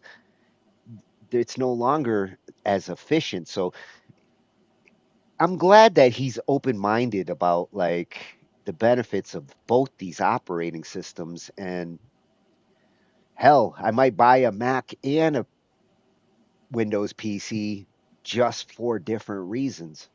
To me, it was also the thought of buying a new Mac like he has there, and a Mac that is right as new as you can get before the switch over to the M1. So like basically a machine that would run optimally on that last version before the switch over to Rosetta. So that anything that you would normally need to use Rosetta to use, you could do on that machine because it is, If as I new. if I was buying a new one, I'd be shooting for these M4s. Yeah, If I was buying an old one, I'd be shooting for those M1s, right. and I'd avoid everything in the middle Mhm. because they were sorting that shit out. Sure, sure. Makes But sense. but that's what's great about like, these kinds of channels. Like you Mhm. can learn without having to have so much money to burn because Mac gear is not cheap. So if you're gonna make a decision here, this or that, uh, cost is part of the reason why so many go towards the Windows side. It's not because they really want to. It's because their budgets kind of dictate it. And Microsoft doesn't do the same thing with the hardware compatibility that you see happening on the Apple side because Microsoft doesn't make hardware. They make software. I mean, they do make hardware, but that's a different story for gamers. And if you want to get caught up in the Xbox situation, I'd rather go with a PlayStation. They're making the same mistakes there that Apple sometimes makes on the computer side. So it's not always good to have your operating system be made by the same company that's also trying to encourage you to buy their exclusive hardware because it runs perfectly with it. Yeah. I'd rather have the hardware makers be independent and say, here's some kick-ass hardware for as cheap as we can sell it to you. Yeah. And having an open ecosystem, is, I think, better for, just having more options, because when you have that closed ecosystem, you're only getting the developers that are already in that ecosystem. If someone's trying to break into that ecosystem, that can be difficult. Whereas, anybody can program for open hardware. That was also the whole idea of using a hardware abstraction layer where everything, you're dealing with a keyboard, outside, a musical keyboard, it can be dealt with as a keyboard. There's certain elements that are going to be standard that it's going to get from that. So the Net PC. Yeah. They've been pushing it since the 90s. I actually used to set them up for a while. Exactly. And, by running a layer like that, you're able to basically divorce yourself from a direct driver, issue, but only for the basic functions. Once you get past, basic functions, getting into programming and changing different settings and all that, that's a whole nother layer. But emulation, processor emulation, especially nowadays, is really opening up the possibility that it won't matter what your processor, what your situation is. With a good emulator, you should be able to run like your any type of machine. The big challenge right now is getting it to do it efficiently. Like I can run the Mac OS on my Windows machine. Right. I don't because it's not very efficient. But if I did need to actually load some GarageBand files, which I've had to do, that's a good scenario where high efficiency isn't as important as convenience at that point. And if I really wanted to have a efficient Mac for doing music recording, I would go get one. Right.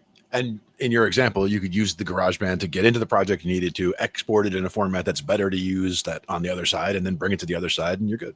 Yeah. In that kind of situation, the whole thing is about migrating data that loads in this environment and getting it to load over in another environment. Right. I don't need super fast. It doesn't need to be snappy. It just needs to get the job done without having to spend $3,000 to get a box that I'm only going to use for this one task. Right. So, here we got a fair balance on like there is no better. What's better on one side is not necessarily what you might need on the other side. If you do want to work with the same software and hardware in that kind of system, you get stability, you get good performance. Like he said, the software is actually cheaper. The way he described it, I was like, you know what? That makes total sense. Logic and a Mac is cheaper than like custom building a PC and then spending on Cubase or, Pro Tools would never even, unless like the company's paying for Pro Tools. I'm not spending $1,000 a year for a subscription to a DAW. They need to rethink their approach there because even the pros out there are not going to put up with that forever. On any Not when there's software, better choices. I'm just not a fan of subscription based on any software. But I mean, I understand the model, and there is the whole when it comes to corporate, especially having a number of seats or licenses for, Yeah. your desk, I've got 50 licenses here, and you have people in and out, and you don't have to worry like you used to about transferring this license from this individual to that person. It's on that machine. The new person who sits at that machine, it's their license now, whatever. They I they get do that, but they do not provide enough feature upgrades and enough of a change to justify a 12-month subscription yeah. just to get a license so that I can prove that I'm a valid customer. But just Improve your software. Well, just like you mentioned, though, one of the differences being that on the PC side, you can go with all these different options that are either cheaper or free, even rather than subscription based. I mean, you don't have to build the PC and then go with a subscription. You can go with the PC and then get a free DAW or get a DAW that has, features that you like. You're not tied in with one particular DAW It, or a couple. if you're gonna subscribe, especially at that kind of price, you should be getting a service. There should be something that's coming with it. Now, to Pro Tools defense, I guess when you are subscribed at that level, all the bells and whistles, all Yeah, these other plugins, you get licenses for a whole bunch of stuff at the yeah, same libraries time. at that point, sure. But at the same time, if I decide to cancel my subscription and I go to open my project later and now I can't do anything because you just shut off everything that I was licensed for when I put this together, and now I'm locked out of my own work. This is another reason why I would never go the subscription route when it comes to music software. Well, see, It, there's never, but there's also, looking at it as a business expense in terms of if you as a musician are bringing in, say, 5 grand a year, just throwing out a number, then reinvesting 1,000 of that into a subscription is one thing. But not a lot of musicians are making that kind of money from the music that they're producing from the DAW. So yeah, it's a yeah. question of, if you're making that level of music and you're going to continue making that level of income from music, then by all means pay for the top tools, and you are getting, like as you said, you're getting entire libraries of things. Most likely, you're getting a good package of things with that subscription. But if you're in your bedroom just making music on your own or with a small band, whatever, Which is the majority which is the of the majority, user base. absolutely. If that's your situation and your intent is, I'm going to get this $1,000 a year subscription with the intent to make thousands of dollars with music, that's a trickier proposition, because now you're in the situation that you're talking about where you're going to get the subscription. If you don't start making thousands of dollars with music right away, then at the end of that year, are you going to buy another $1,000 or are you going to cancel your subscription? So Yeah. that's where you end up. If I am making the money off of the tool, then that tool is an investment. I Exactly. have no problem paying for something that I'm investing in And into you're my getting business. value from it. That's the other Yeah. thing. Like, are you getting $1,000 a year worth of value from that subscription compared to what you would get using a free software or a DAW that only cost you a couple hundred and you're done forever, rather than paying a Yeah, certain yeah, amount per yeah. month, per And, year? and and that brings up the kind of question of like, how much do you need to spend on a hammer? How much will you spend on the nail? Mhm. And how much is this house going to cost to build? Mhm. Yep. These tools and what you spend on them, what you get out of them, it should make sense. It should be balanced. And Right. on the Apple side, I think sometimes they lose sight of who is the user base for some of Logic is a great product, fairly priced. I rarely hear anybody say something bad about Logic. If they're using it, they love it, they swear by it, and they'll continue to use it and buy it because the value, they're not bleeding you dry just to use the software. Mhm. Whereas some of the Final Cut, some of the other ones he mentioned, um, a lot of people need video editing. They want to make videos for their YouTube channel. They don't make any money doing it, but Yeah. do they need $1,000 video editor to do that? No, there's tons of free ones out there. Right. And is the result going to look that much better than it does on the free ones? It'll look better probably because you have access Uh, to different things, but will it look that much better is the question. In the case of creative software like this, it depends more on the user than the Yeah. software Oh because, yeah. like he said, Logic does everything Pro Tools does. There's nothing that Pro Tools does that Logic doesn't do in a much more reasonable price. And in a lot of cases, it just comes down to your comfort with the presentation of the items. Like, when it comes to interface, all the tools are there. If you've done video editing before, you know what tools to expect. You'll see Yeah. certain cues on the screen. You know what this is. You know what that is. You could look through some shortcuts and see, about, okay, this is here, this is there. Some people don't get to that level of, diving into something, but I like to look through that stuff just to, know how to speed run through things, to be able to shortcut this and shortcut that and, make my Yeah, workflow more convenient. and with these big tools, especially if you are using them in a work situation, time is money. And if you're used to this software and you're used to this workflow, and hey, I can rip through a graphic image editing with Photoshop like that because I've been using it for 30 plus years. Right. If I had to go do the same thing in GIMP, I might take a day just to figure out like where's this button, where's this feature. Yep. Switching your tools when they're like big like this, they're part of your workflow, is not a decision you take lightly. It's also something where I encourage people to familiarize themselves with all the different tools, because knowing how that workflow works in Logic versus in Studio One versus in Fruity Loops versus Yeah. this, like knowing how all these different things interact and knowing which ones Well, would be better and for different types of projects is good too.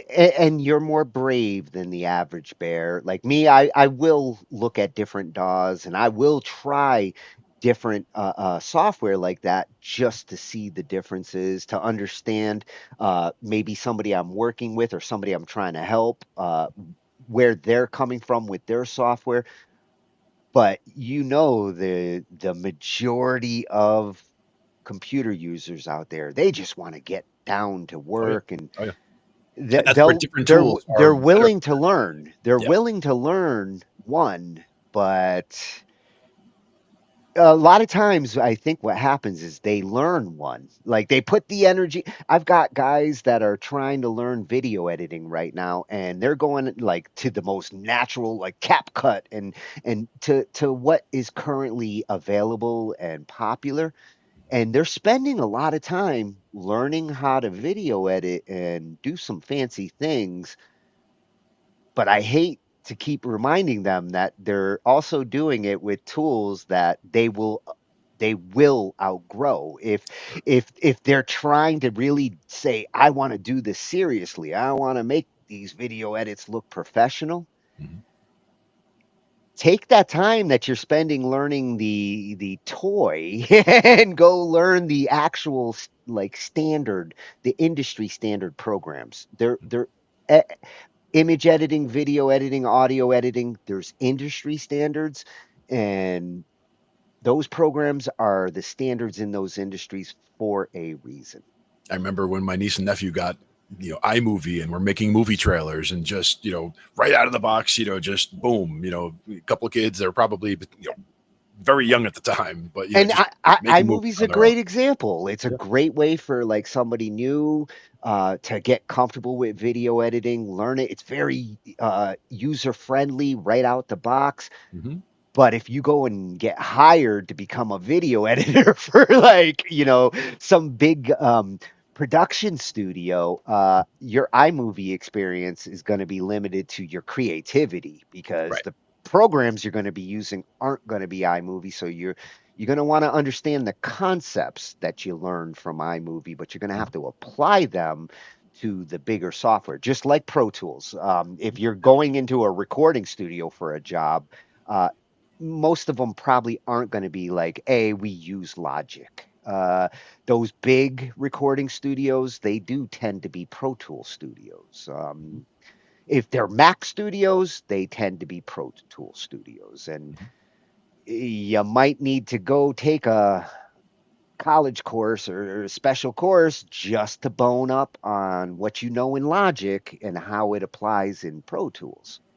A lot of the interfaces, I will say, whether it's on the Mac side or the PC side, whether it's the hardware, it seems like everything has a kind of a unified push towards the whole channel strip idea. So Yeah. you've got channel one, and these are the things, and things flow in this order, and all of that just kind of makes sense. So the other reason that I suggest familiarizing with multiple platforms is because some speak to you differently in terms of their layout. Like this Yeah. one might be exactly what you like, where you've been doing everything in this one and everything is not really laid out the way you like, and you're always fighting with it, where you just never realize that, Reaper is set up better for you than Studio One or whatever. Like it could be any combination of things, but it would be for you because it Yeah, is a or it ends up breaking down to terminology, and Mhm. like one DAW calls this a bus, the other one calls it an A group. auxiliary send. Right. Yep, exactly. And that's a great example. With those boards that Mike has in the rack that we bring around to the gigs, the 24 and the 16, he sends all the outs to a custom rack at the bottom. So he has all the main outs and all of the auxiliary outs in one spot in the bottom front of the rack rather than going out the back. So we can keep all the cables coming in the front. And they're designed to have everything coming out the back, and you Yeah, don't want to put that kind of stress on the cables. and you understand the purpose of that kind of routing and structure, Right. regardless of whether this company calls it this or that, a send, auxiliary, a bus. Yes, they're different words, but in some cases, they do actually mean the same things depending on how you apply them.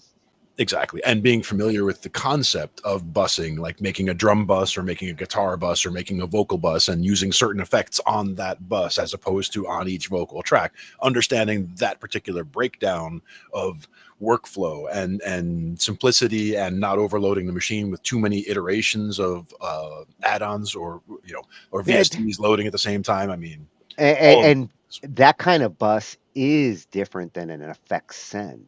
they're right. they're not the same thing, even though in some people's minds they kind of register the same way. Sure. And in a effect send and receive, you can have a whole separate effects loop outside of the regular process. But coming back from the hardware days where they would have an actual external loop going somewhere else. We're gonna have to get another signal routing night. And on that one, we would have to look at what was the one by Propellerhead. I always want to say it was Reaper, but I thought it Fruity was. Loops. There wasn't that one. There was Oh one no, you're thinking of flip yeah, around and you see the back in the wires. 2000s, rewire.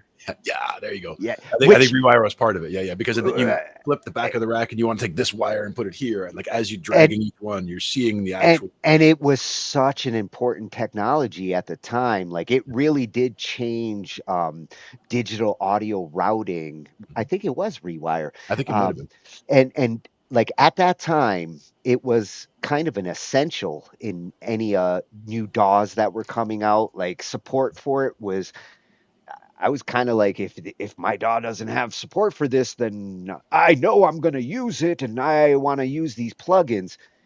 And it disappeared a couple of years later as DAWs settled in and other options came out that were a lot easier to understand. The one problem with it was as complicated as looking at a massive patch bay, and most musicians don't want to stare at a like patch bay and do like the old operators moving things Well, around. what They I just liked want about to. that what I liked about it in particular is not for the new user trying to jump in and learn it, but for anybody who came from the audio engineer days where everything was like that. It made it so much easier for them to jump to the digital realm because now it looks exactly what like they were expecting. And they're like, oh, if this Yeah, was my equipment rack, I would be plugging this here and this there. And it's like, okay, well, spin it around and plug this here and that there. Like you can yeah, literally see the wires and it follows the same flow that they're thinking about because they're thinking about the physical hardware. yeah. Actually, getting to see audio patching in the digital world Yeah. that way made a lot more sense to me than some of the other digital audio patching where it's like you've got to see it in your head and Yeah. just understand that like this is converting over to here and Yeah. I mean, it's still confusing after all this time. Like even on the board that we use out in Pennsylvania, the 32 track board, that's the Presonus also. The digital patching we use there, where all the time, if I want to have, my cousin Jeff is playing keyboards, right? So he's got his channel for the keyboard, but sometimes we have we're playing back something where there's already a keyboard track recorded, and he just wants to noodle around, against what he's hearing. So I just digitally patch him to channel 11 instead of channel 10 or channel 12 or whatever. I could just feed him in the board to another channel without having to change wires. Yeah. So rather than doing that, it's just something, you can just select the channel, you go to the inputs, you tell it, input 10, and you want it to go to, digital 12, whatever. You can digitally patch a channel very quickly. And that way you don't have to worry about that. You can get multiple recordings from one particular setup without having to change a lot in the board or in the recording software. You can just... The less I got to pull cords out and move them around, the better. Well, better not only for us not having to move the cords, but it's also better for the cords, because anytime you move something is another possibility for failure, not plugging it in right, getting something, dirt introduced into it, whatever. There's all kinds of problems. So the less you move stuff around in a studio environment like that, the better. You get the snake plugged in, you get everything locked in where it is, you get the consistent signal every time, and everything just comes down to having the same settings then at the volume level and all. Yeah. Definitely got to do a digital patch bay night. That'll be one of our advanced topics. So going back to the PC or Mac and the next video, why I chose this one is the emphasis on Presonus. That's the side where I'm not sure which operating system is going to be more advantageous for me if I do go getting some of those Surface controllers, because I really do want to get at least they're like 16 to 24 channel one automation, all MIDI control, audio control. That is like my number one gear that I want to get my hands on. And just like with the Mac and using the right software with it, Studio One, the control surfaces, and which one of these, PC or Mac, would actually be a better choice with this kind of gear that I'm looking at. Right. That is the question. And what mistakes would I know I would make before purchasing? Mm-hmm. And hopefully I'm going to avoid the mistakes by checking things like this out. Yeah. Save us some money. Yeah, it's straight from Presonus Audio Electronics is the channel. Nice. So this comes from the mothership, the source. Mm-hmm. And when I go look for reviews on the Surface controllers that I want to get, this is where I'm going to go look. I am a fan for sure. All right. Let's see what mistakes we need to avoid. Mm-hmm. Hi everybody, this is Gregor from Presonus, and today I want to do a bit of a different video. I'd like to do a buyer's guide for you people interested in getting a new computer for audio. Whether it's PC or Mac, that's entirely up to your own preference, but there's a couple of rules that you should follow regardless of your operating system platform.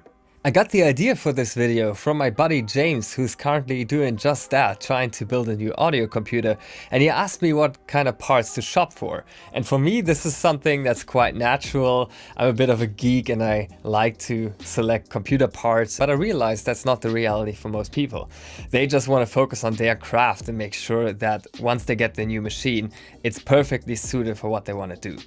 And quite often the solution for that seems to be to just tick all of the lowest boxes in a PC or Mac configurator. For instance, I'm right here on the apple.com website, and you can see that you have a lot of different processor options. You might not know which one the best is for audio right away. So I've seen a lot of people just always tick the lowest box here and stack that thing up well to over $50,000 or something like that, just because they wanted to make sure that it's good for audio production.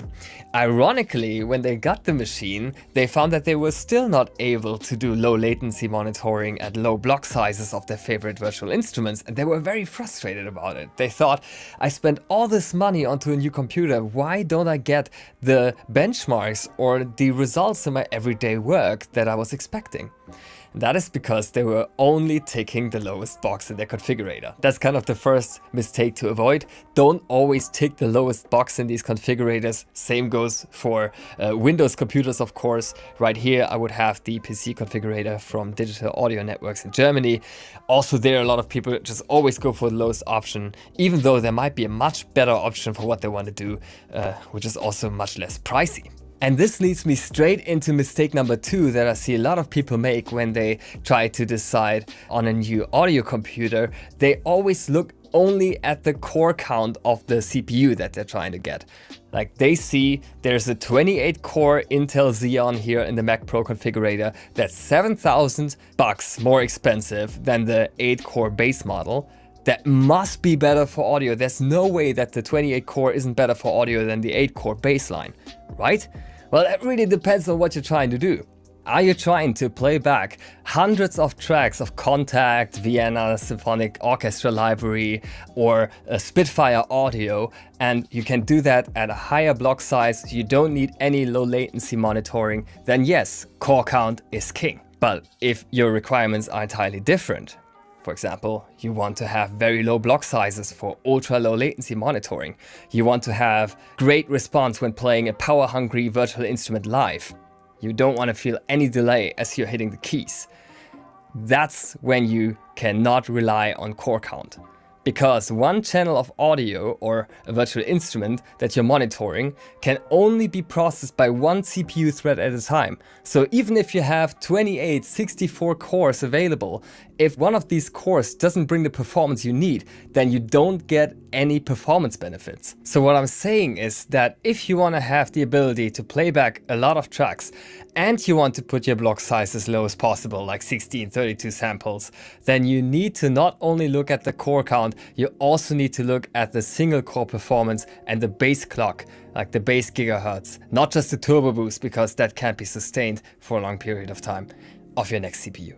You can also see that here in the benchmarks. I mean, you have a Threadripper at the top of the list when it comes to multi-core scores, absolutely slaughtering everything else. But when you click on it, you see that the single core score is just a fraction of that. And when you compare that to a CPU with just 8 cores, then you'll notice that you get much better single core performance, meaning much better low latency monitoring capacities on the much cheaper CPU. So if your goal was to set your block size to like 16 samples and play the Diva or the Yuhi Hive or some of these performance hungry synthesizers, or do real-time monitoring of auto-tune effects, then this much cheaper Intel CPU would totally beat that Threadripper. Now, of course, I'm not biased towards Intel in any way, shape or form. I mean, there's fantastic Ryzen processors where you get amazing core counts and great base clocks.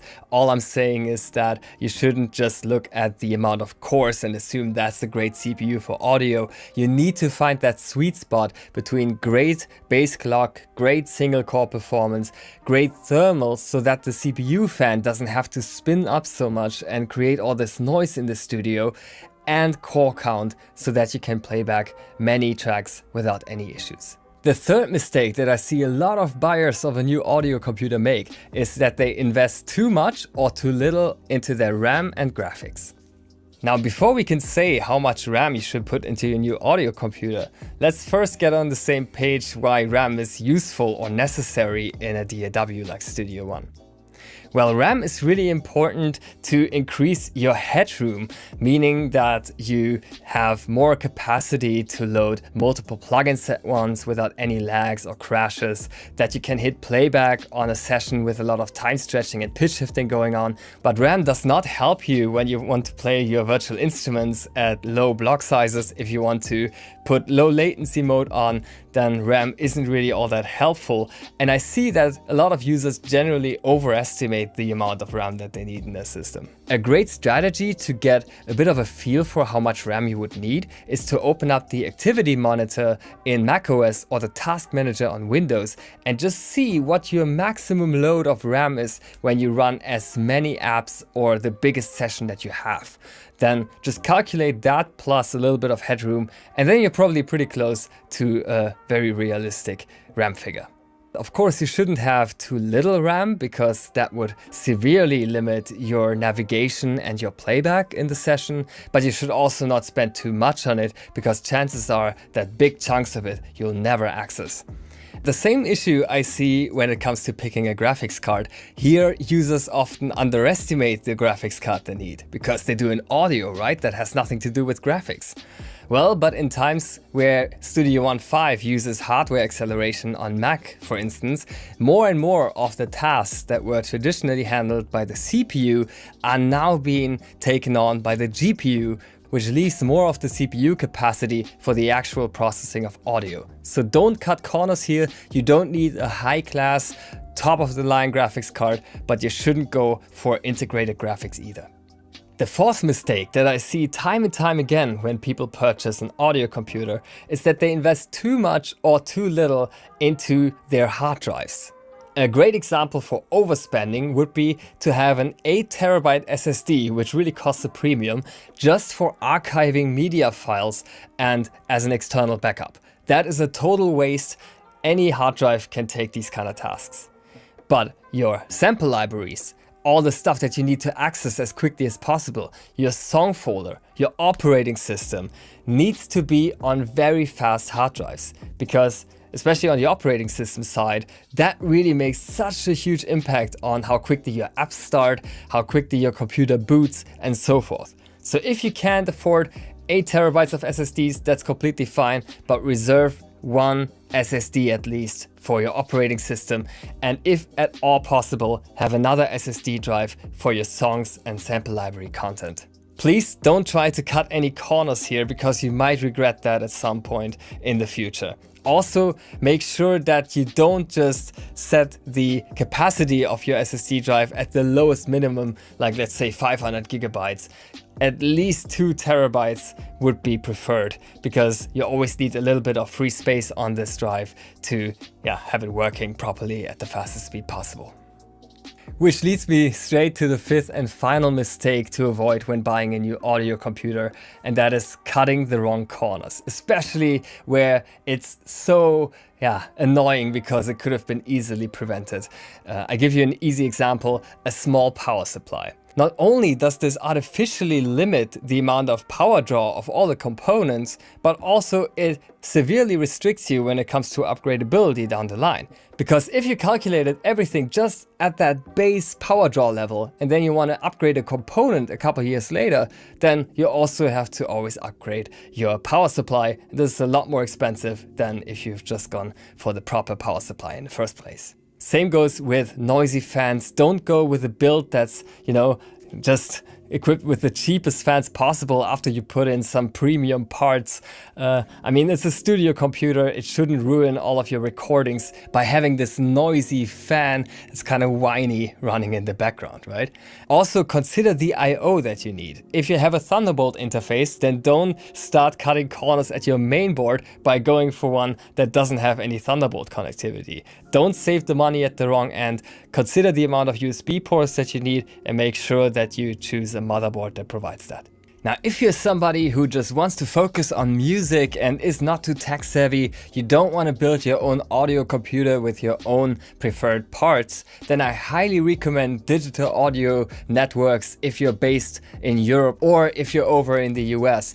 PC Audio Labs. Both companies are specialized in audio PCs and computers that are tested and shipped made to order with great thermals, fantastic low noise performance, and just specs that make sense for a digital audio workstation. I'm going to add links to both of these dealers in the video description. I hope that these tips are helpful in your next purchase when you go for a new audio computer, whether it be PC or Mac. These are just, of course, a couple of my own experiences and recommendations.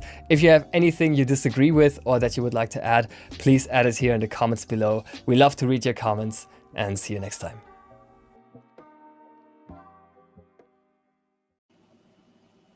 Oh, damn, he hit on so many points from our like first video in the hardware, huh? Oh yeah. I take back what I said about integrated graphics. He's right. The new DAWs, at least on the cakewalk side, I think Studio One is also doing it. They are utilizing the GPU to do the wave rendering and Yep. things, and I To do hadn't things that thought make of that. sense. Yeah. Yeah, yeah, yeah. I noticed that with my older machine with Cakewalk when they came out with the new one that is the commercial product. Mhm. It does have GPU enhanced visualization. So Yeah. And those visualizers are key. I mean, especially when you're doing EQ, if you're looking at, you have a signal coming in someone's vocal and you want to see where you want to boost, where you want to cut real time, even on the board itself, like on the Personas board that we use, it has on that little screen real time analysis, RTA of what's coming in so that you can see where to put the cutoff or where if there's too much sibilance or there's a high, a high tone or a room hum, whatever you want to get rid of, you can see where there's more energy in the signal and you can do a really narrow cue and cut an EQ right there and get it all figured out right at the source very easily. yeah, we are doing more engineering nowadays visually when it comes to the audio, and the fact that like you can see it makes it a lot easier to not ignore it. Yeah. Yeah, and it's such an easy fix. And again, with what I love about the Personas is we talk about presets and using presets for, not relying on like a template necessarily and saying, okay, last template go. That can be helpful, a good starting point, but it's good to make sure that each of the channels is still appropriately set for what you're trying to do. But it's also good for having presets for a channel where it's going to be a bass guitar, for example. I can just go, do a load and go in and they have, a preset for a bass guitar, electric bass. And you load that and it automatically has an EQ setting. It has a gate setting. It has like all the different things, the compressor, everything is set up for a typical electric bass channel. So it's a good place to start. And if you had something that was recorded that was bass on that channel and you're listening to it and you do that load in real time, all of a sudden the bass sounds like 5 times better. It's not necessarily louder, but it's cleaner. It's got the right shape, as far as the sound itself, just all these things. And it's not just bass, it's any of the instruments. So just being able to do a quick little, going through a project and where we just did recordings and just saying, okay, this was a male vocal, this one was a guitar, this one was a bass, this one was a piano, just making that adjustment and everything sounds a million times better. And then it's just leveling out everything real quick. And in a matter of moments, you've made everything much more studio ready in terms of it already sounds like something that's already been professionally looked at and mastered. Yep, yep. And he brought up good points again on the power supply and the fans, and noisy fans in a music computer is a Yeah, you don't like no-no. that. This air conditioner's got to be off for sure. Yeah, he did hit on the and the memory is actually the one that surprised me the most. Yeah, I mean, yes, if you do have like on the PC side, I mean, 64 gigs. The new machine I got actually had 64 gigs. So, if you've got excess of memory, there's a good chance you're probably not going to be using like that extra 32 gigs in most situations. I might. My memory consumption when I load up samplers, and especially when I get carried away with two, three MIDI samplers together, um, 30, 40 gigs. And you do get carried away. There's no doubt. I mean, me as a serious gamer, like I've never even pushed to 32 gigs. Like, that's the thing is to me, like, more than 32 gigs is overkill, but I do get that there are, very certain situations and having a big project with 60, 70, 80 tracks, whatever you're up to at that point, those are the kinds of situations that are going to need memory like that. Well, and I think he was suggesting it for the case of like where you're spending your money. Yeah. And if you, here's the funny Well, thing. he did mention spending too much or too little. So he was looking at both sides Yeah, of it. yeah. On the Mac side, even with these new ones, they tap out at 32 gigs. So Yep. you don't have the option to get too much memory because they won't let you. But, on the Windows side, some of these, I've seen them go up to 128. So The real question is if you're do you actually need that? No. exactly, and that's where, you know, if you were to go through and tick the lowest box going down, you would get a monster machine, but you would spend way more than you need to. That was his main point, I think, is, you know, Yeah.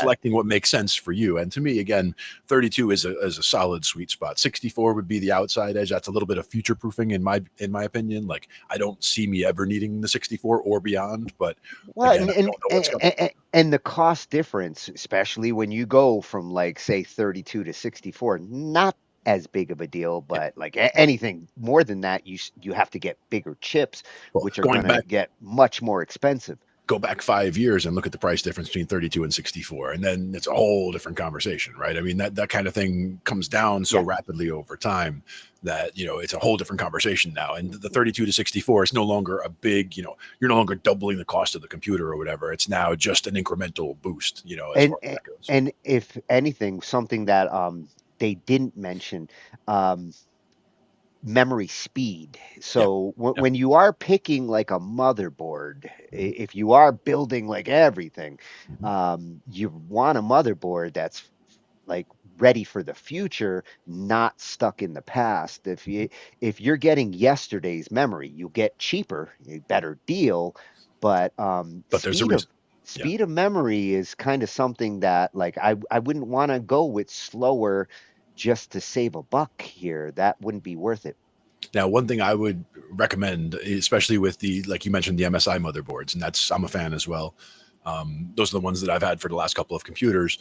I like the idea of going and finding what they recommend. If they have, like, whether it's a brand or, I mean, it might be Kingston, who knows? Like, they might have a brand that they suggest, a particular, you know, speed, a particular model of memory. And if you get the recommended memory, you know, at the recommended speed and at the recommended size, then you're really cooking. Because now, again, as long as you get fast enough storage and you split your storage between your operating system drive and your drive that's going to need to do the heavy lifting when you're playing back a project with 30 tracks, for example, you don't want that all on the same drive as your system drive, because now you're taxing the drive too much necessarily. So just as it's important to have like the right apps for the right operating system, having the right hardware for the right motherboard. You know, MSI is really good when it comes to recommending like your best choices, and Rick tends to like follow their recommendations. He's big on Corsair, and Corsair and MSI, they play awesome together. So it helps to focus on the complementary hardware in those cases. And him being a gamer also is where a lot of that comes from. Like the whole customizing out your PC, going for the, you know, peak performance is what he's looking for. So he is looking for the fastest memory, the fastest, you know, the highest, the best video card that can handle what he's trying to do, and future proofing so that it'll be good for as long as possible. The thing I found most interesting about this video, what he mentioned about the cores, and exactly. There's so much misconceptions when it comes to cores. People confuse cores as physical CPUs.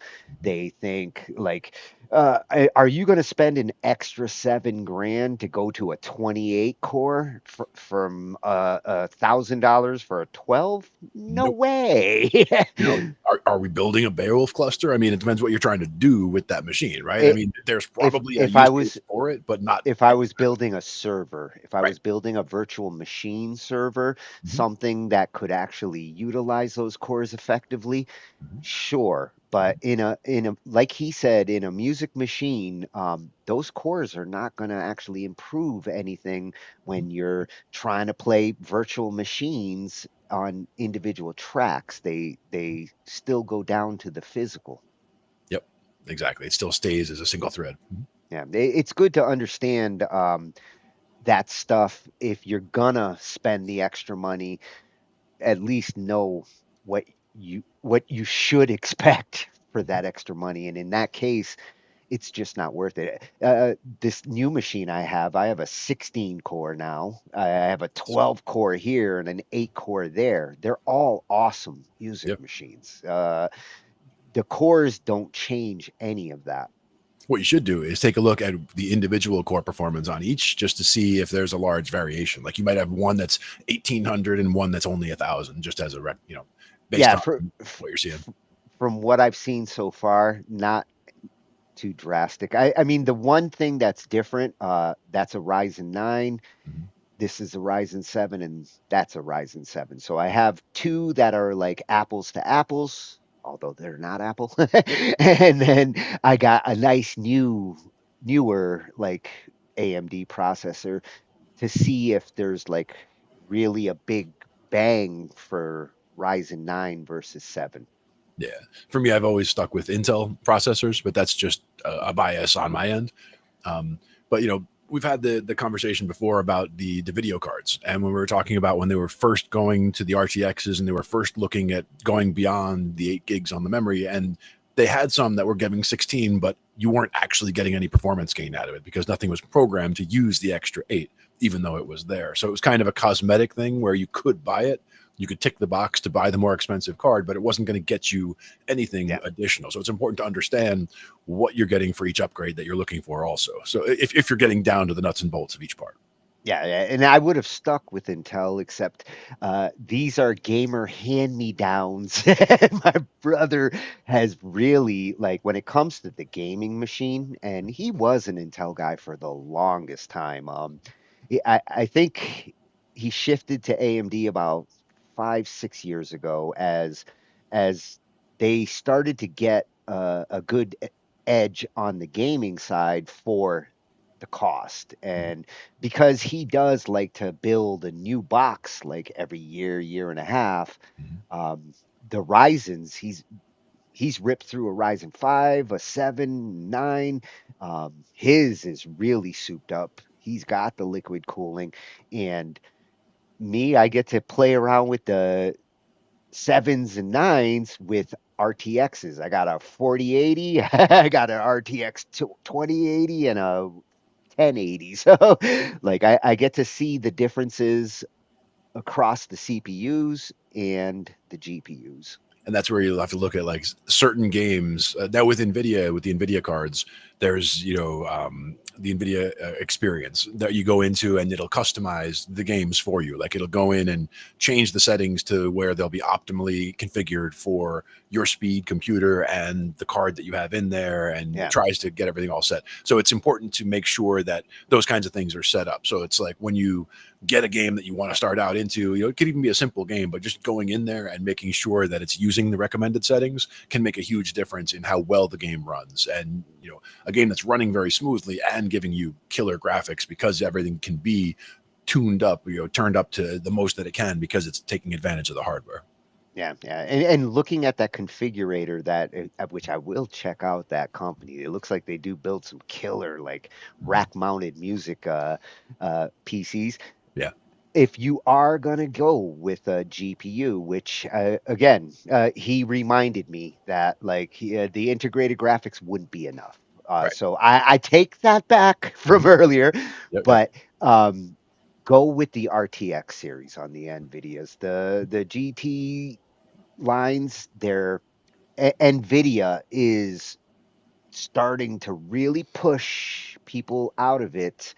You're seeing games being developed that are no RTX. longer, RTX only, and that's the writing on the wall. Yes, you can get, as far as a music machine goes, you might save 50, $75 versus the RTX choice in that configurator, but uh, spend the extra 50, $75 to at least get into the RTX line. It's got a better future at this point. And if you do happen to ever want a game with that music machine or video edit, you're going to appreciate the RTX port. Definitely. Yeah, the RTXs are great. Yeah. Not just for gaming. On the video editing side, I convert a lot of, and I got to render a lot of videos, and the difference between rendering with the old NVIDIAs and these RTXs is like time saver. It's worth the cost difference because I don't have to wait an hour to render something that takes 5 minutes with the RTX. Yeah, it is crazy how different that is, because I remember us talking about it when you were first looking at the differences in time, or when we were about to upgrade to the RTX, and it was like looking how long it took on the GTX. It was like, wow. Wait till you see my 4080 tests, because that's what I'm going to be doing over the weekend. I'm trying to squeeze down my Plex library, which is about like 60 terabytes that I want to convert over to HVC X265, because it can basically do 1080 at like half the size of 264, and that 60 terabytes of media could get crunched down to about 35 terabytes, maybe 40 terabytes with the same quality. Gonna take a moment to convert the whole library, but now I have a card that can handle this task. So that machine might be ripping away all weekend. Nice. I was going to ask, what would be your choice of game for high end performance testing, like of the games that you may think about checking out. I'd ask you guys. I'd ask Jason, like, what game should I test? On the RTX side, I guess that Indiana Jones game that came Mhm. out last year, Nice. RTX exclusive. So you can't play it on anything other than an RTX. I would test that one first. I would also suggest things like whether it's Steam or the Epic Games launcher or any of those launchers, look in there under free games, because you'll find a ton of games. It might not be something that's going to be entertaining long term, but something to jump in and see how the graphics look, because you'll see performance and graphics. You'll be able to get a good handle on how the RTX is just amazing for when it comes to lighting, even just in silly games. Low end graphics, the lighting and how everything responds actively, dynamically is just crazy with the RTX. Yeah, it's actually taking advantage of those features that come with the RTX. That's what I would want to test. Exactly. And Yeah. that's where games that are like the highest end video, and again, going into the NVIDIA experience, app that they have that comes with it, if it's an NVIDIA card, of course, making sure that things are tweaked properly for that game specifically, because there are a lot that are very specific for this game. They'll have all these different changes, and then once it's optimized, it'll run that much better. Yeah, they do actually a good job of profiling the system, and actually showing you new games and software that takes advantage of the RTX, because there's a bunch of the studio software that, like, I did download it at one point. Mhm. I ended up reinstalling, so I'm gonna have to re-download it again. But I really do want to go through and see what this RTX can do for like 3D modeling and some of the video stuff that it's great at doing. Oh, it is. I mean, it'll eat that stuff up too. I mean, it's pretty ridiculous. Yeah, we're gonna have to do an NVIDIA night. We could do There's a whole bunch to talk about when it comes to NVIDIA. sure. So that was some good advice on mistakes to avoid. That's coming from the at Presonus audio electronics site, at Presonus. If you're ever interested in killer audio gear, this is a company that you should be subscribed to. Yeah, I am definitely a fan for sure. Yeah, you're lucky you get to play with their coolest toys. And we can get into the software as well, because I do have a license for Studio One at the house, so we can look into that. I haven't installed it on the new machine. I don't have the storage space yet, so we've talked about that. Where the one thing I did, like he talked about, skimping on certain aspects of the machine in order to add more later. Storage on this machine was not something that I focused on, so it's something Yeah. that I do need to get some storage in here. Once Well, I do, then and the games and the music can get a lot more.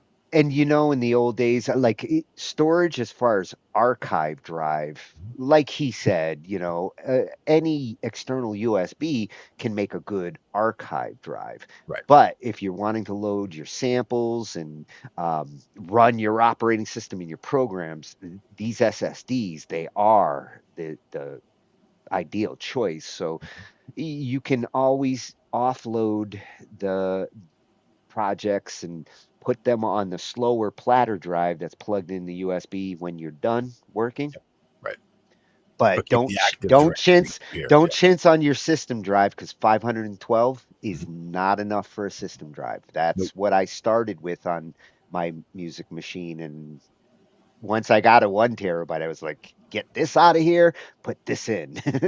I mean, when it came to starting with a solid state system drive, I mean, a couple machines ago, I guess it was, but it was probably only a 240 or 300 gig drive for a system drive just to get started. And I mean, your drive's almost full just getting Windows on it and you know, just getting started with starting to install some stuff. But Well, having that drive and a storage drive was the key there. Windows is definitely going to eat up the first 100 gigs. Not necessarily all at once. I mean, it's the temp, the Over swap time. space. Windows will eat up about 100 gigs just to be happy and do its thing. On a 256, that leaves you with 156 gigs for programs. And if you're a music machine, I mean, my sample libraries, my Halion libraries, 35 gigs. So And I that's why that can't can't be. be the only drive in the system. But at the time, the idea was that was the solid state drive. That was the speed for getting the operating system. And I think I threw, you know, at that time, one of the games that I wanted to keep as a speed, you know, on a high speed performance, I kept that on the same drive as the system drive just because that was the solid state versus the platter that was for the storage. So, you know, storage over there, the one game I really wanted performance on the main drive, and then everything else was just running from the platter. It better be a good ass game. Oh yeah, for sure. At the time, it was probably Call of Duty, but that was years ago. So now, as we're coming down to the finish line, Linux was the one thing we didn't really get to mention too much. Music machines, I'm always thinking Windows or Mac first and foremost when it comes to music. I have tried to make a Linux music machine in the past. Uh, as as a MIDI player, it's not that bad of a situation. There's great programs for dealing with MIDI. On the audio side, it hasn't been till recently that you're starting to see some of the good DAWs, Reaper, Studio One. They are now available on Linux, and that's going to be a big game changer. But this news that we're going to get from Michael Horn here, and he's over at Michael NROH on YouTube. Um, this news does make the possibility of a good Linux music machine to me much more feasible. Nice. Which means hardware support. This gear, when I plug it in there, I need native drivers. I need it to work not just as a dummy synthesizer, but actually get recognized for the hardware that it is. Right. And that's where having that hardware profile where, you know, the software should know what it is when it plug it in for USB, it identifies itself, it knows what it is and goes from there.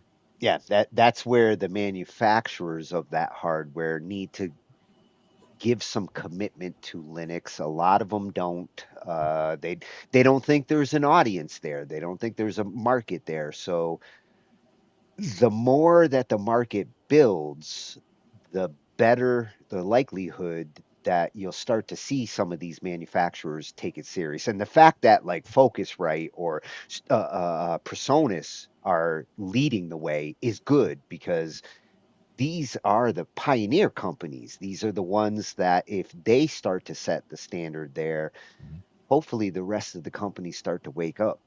Yeah, the first movers, sure. Yeah. So let's see what this. It's not new, but it is this year. You know, not that long ago, I was using a Presonus Revelator IO44 as an audio interface for my recordings. And one thing that really bothered me about it was that because of missing drivers, it just didn't behave correctly. Normally, each input should get their own channel. However, on Linux, it got mixed together. The audio was more audible on the left ear, and one input just straight up didn't work at all. Problems like this have persisted for consumer products for quite a long time, and if you wanted to use Linux professionally, you would always need to buy specialized and expensive hardware. But that might change really soon, as some hardware vendors suddenly decided to target Linux as a viable platform as well. And in this video, we're going to talk exactly about that. I believe the best way to start this topic off is to talk about my personal experiences with hardware on Linux, especially more niche products like audio interfaces and capture cards. On Linux, the overall rule of thumb is that if you want to buy dedicated hardware for any sort of input, no matter if it's a keyboard, mouse or whatever else, make sure that it is USB class compliant. The difference between a class-compliant device and one that just uses a USB connector is that the class-compliant devices are basically just plug and play, since they don't need any specialized driver to function. But the problem with that is that many popular solutions are just not, and the marketing of some products doesn't really help to figure it out. But that might start to change soon. PreSonus, for example, the company that made my old IO44, has announced back in September that they will ship their top-tier digital audio workstation software, Studio One, on Linux as well. And this is huge news for anyone who is interested in recording or editing audio. Sure, there already has been a small but also solid selection of other programs, but they all suffered from the compatibility problem I mentioned earlier. With Studio One, the road to supporting all sorts of PreSonus hardware has essentially been cleared, since now that they allow us to edit audio, how far behind can recordings be? Sure, there are some caveats, since they currently only support Ubuntu 23.4 and Wayland. But the fact is that this kind of stuff is necessary to build the bridge between personal and professional use. And PreSonus is not alone. Focusrite is another company who has spoken about supporting Linux in the future, and most of their USB devices work already perfectly. I myself use a Scarlett 2i2 for my recordings, and it essentially was just plug and play. We really shouldn't underestimate the impact that this could have. Specialized niches like video or audio production often prefer Linux over macOS or Windows because of its reliability. You can slim down a distro to the specific application you need and it just runs. The problem up until now was that those applications just did not exist to the extent that many professionals need. And it's part of the reason on why macOS and Windows are still superior in those industries. Linux, on the other hand, would be perfect for them, since it can easily be customized and slimmed down to just their specific use cases. It can basically behave just like a server, except with a desktop environment. And trust me when I tell you this, a lot of companies want exactly that. But it's not just them. Us end consumers also profit from a broader range of hardware and, very importantly, cheaper options, which will ultimately result in a better experience altogether. Linux open source nature also makes it way easier to detect odd behavior of proprietary applications, and has also convinced many of them to embrace open source more altogether. I believe that PreSonus and Focusrite are really making the right move here. Since with Chrome OS becoming more of a typical Linux distro as well, Linux already makes up quite a nice market. You know, I'm actually just waiting for one company to throw their Fedora into the ring. And that's Elgato. For a lot of streamers, gamers and content creators, Elgato products are the #1 choice, since in comparison to their competition, their products are solid and feature a somewhat reasonable price. Sometimes. I myself tried out the Camlink Pro, which features 4 HDMI inputs, each rated for 1080p and 60 FPS. But it just didn't work on Linux. The next better option from Blackmagic is essentially double the price. And that's not really something that everyone is willing to pay. Even though Elgato has currently no plans on supporting Linux whatsoever, that could change really fast if the infrastructure is in place. The Linux desktop is still a niche operating system and it has some flaws, that's true. Even GNOME, the objectively most standardized desktop environment, doesn't feature everything yet that has existed on Windows or other operating systems for years. But don't let that blind you. As someone who really tries to make their videos as user-focused as possible, I think it's safe to say that Linux can already be used by most, since most just use their computer for browsing the web or some office work anyway. You know, basically don't mess with the operating system itself. In conclusion, PreSonus and Focusrite supporting Linux is a huge step towards being more accessible and more headache-free to use. While the development of drivers and actually compatible devices is probably still going to take some time, having professional software in place is a nice start. And who knows, maybe one day Linux will actually be able to fire up the desktop competition again. It sure would be fun to see. If you've liked this video, then please make sure to show it with a like and let us also hear your opinions about this topic in the comments down below. If you want to support the growth of this channel and our community, then please feel free to check out our membership program as well. And all that's left to say now is good morning, good afternoon or good evening, wherever you are. I'll see you around. Oh, I share Michael's enthusiasm. I would like to see the desktop wars. Like, we're now in the 21st century, and yes, the desktop has changed a lot in the last 25 years. Um, but there's still plenty of room to grow, and Linux is to me, the mediator between Microsoft and Apple when it comes to desktop operating systems. The mobile ones, the touch and all of that, that's a different department, different playing field. But for our desktop operating systems, if they can get this software better in place to encourage the hardware, if they can get the big guys like Personas and Focusrite to start to jump in, then we could see a lot more options in the near future. Yeah. And when they talk about not having a lot of updates and things like that, the question is when it comes to driver updates, and if they are now changing a focus from both PC and Mac and Linux, adding a whole third layer, that's a whole nother testing team, that's a whole nother development team, that's a whole nother, ecosystem that you have to be planning for. And I'm sure they put thought into it before they did it, and that they've already got it working in most ways. The question is how much support it takes going forward, like how much patching would be required for a system like that. Probably not much, because of, like they mentioned, once you have a stable distro, there doesn't need to be a lot that would change at a core level, so that something that you design for it shouldn't have to be tweaked that much. Yeah, one thing I've noticed with Linux more now than I did in the past, the distros really required a lot of upfront knowledge in order to work with them. And over the last decade or so, you've seen, I think Ubuntu really had a lot to do with getting that mentality of Linux doesn't have to be complicated. It doesn't have to be hard to use. It can feel like a Windows machine. Yep. The idea was there.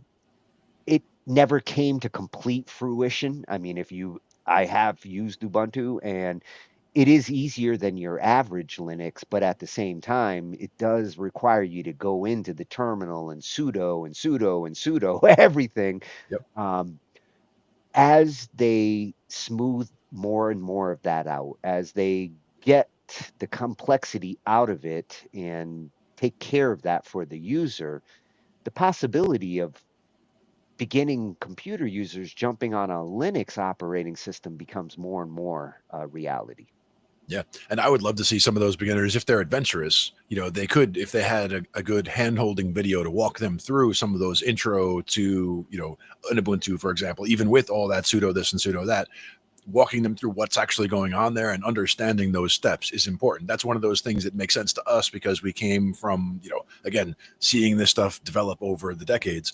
But somebody who's just jumping into it, they wouldn't have that appreciation of how things came to this level of how you get to the graphics interface from a command line. But now, all these commands to get things set up in one of these Linux environments can take a lot of just remember, Windows started at a command line in DOS before it became click and plug and play. I still have appreciation for that DOS as well. 6022, was there forever. I mean, there's plenty of things that, you could always do. And there were times like I heard that that blue screen of death sound earlier. I was going like doo, doo, doo, doo, as it was going down. I heard that sound and it reminded me of how there was a command sequence you could use to trigger like a physical piece of hardware. It was like a cache drawer, but for something else, right? But you could trigger it with a certain command from a command prompt. And if the software that you were trying to support would crash, like somebody's like, oh, but I needed to open that for whatever. It's like, okay, well, I could just open a command prompt, echo quick command to it, and then boom, it would pop open. They're like, wait, how did you do that? It's like, oh, no, that's the secrets. Like that's part of the software, but I can't tell you how we did that, but know that it can be done if it needs to be done. That Yeah, the first command I learned was 3-finger salute. That's a good one. That's a good one. That's the most important one from back in the day. Vulcan neck pinch. Yeah. Yep. So that's a good way to finish off for tonight. That's a little teaser. We are going to have a Linux night. I've got a couple of Linux distros that I'm checking out. I really do want to see where Linux has gone the last couple of years as they try to make distros that are more Windows and Mac like, more user friendly, and in some cases, Windows application compatible. Wine has been around forever in Linux, and emulating Windows to run Windows applications has kind of hit a sweet spot now where a good chunk of the important applications are working under the Linux environment. So I think that's going to be a important thing to happen in order for people to migrate or have options when they want to use this Windows app, but they don't necessarily want to kill their whole computer with Windows. Yeah. And, that's more the savvy user who's going to be the ones who are going to, use some things on one platform and some things on the other, but it would be the most efficient way to do it, where there are some things that are better done on Mac, some things better done on Windows, some things better done on Linux, and finding which things are the sweet spot for the things that you need to do.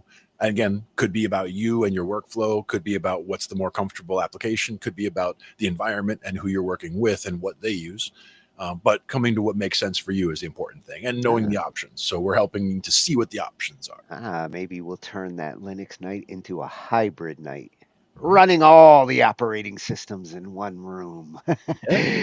This is how you can see what makes sense for you, and you might find that something that seems like it's working fine over here works amazing over here, or something that seems like it's working fine over here runs like crap over here. Like, it all depends on what you're trying to do and which environment is appropriate for the stuff you're trying to do. Well, like he mentioned, there are certain Linux distros that are really streamlined. They're super efficient. Custom tailored, yeah. They only run what they need to, and they run the applications that you're going to need for that particular environment, and they scream with no complaints. And that's exactly what, to me, like that kind of application focused, not application meaning particular software, but application like what you're going to use it for, application focused operating system. I think that is where Linux shines in terms of you don't have to strip down Windows all the way down to something that works for just this. You don't have to strip down a Mac all the way down to this. You can start with just a very basic Linux that's focused on those things in the beginning.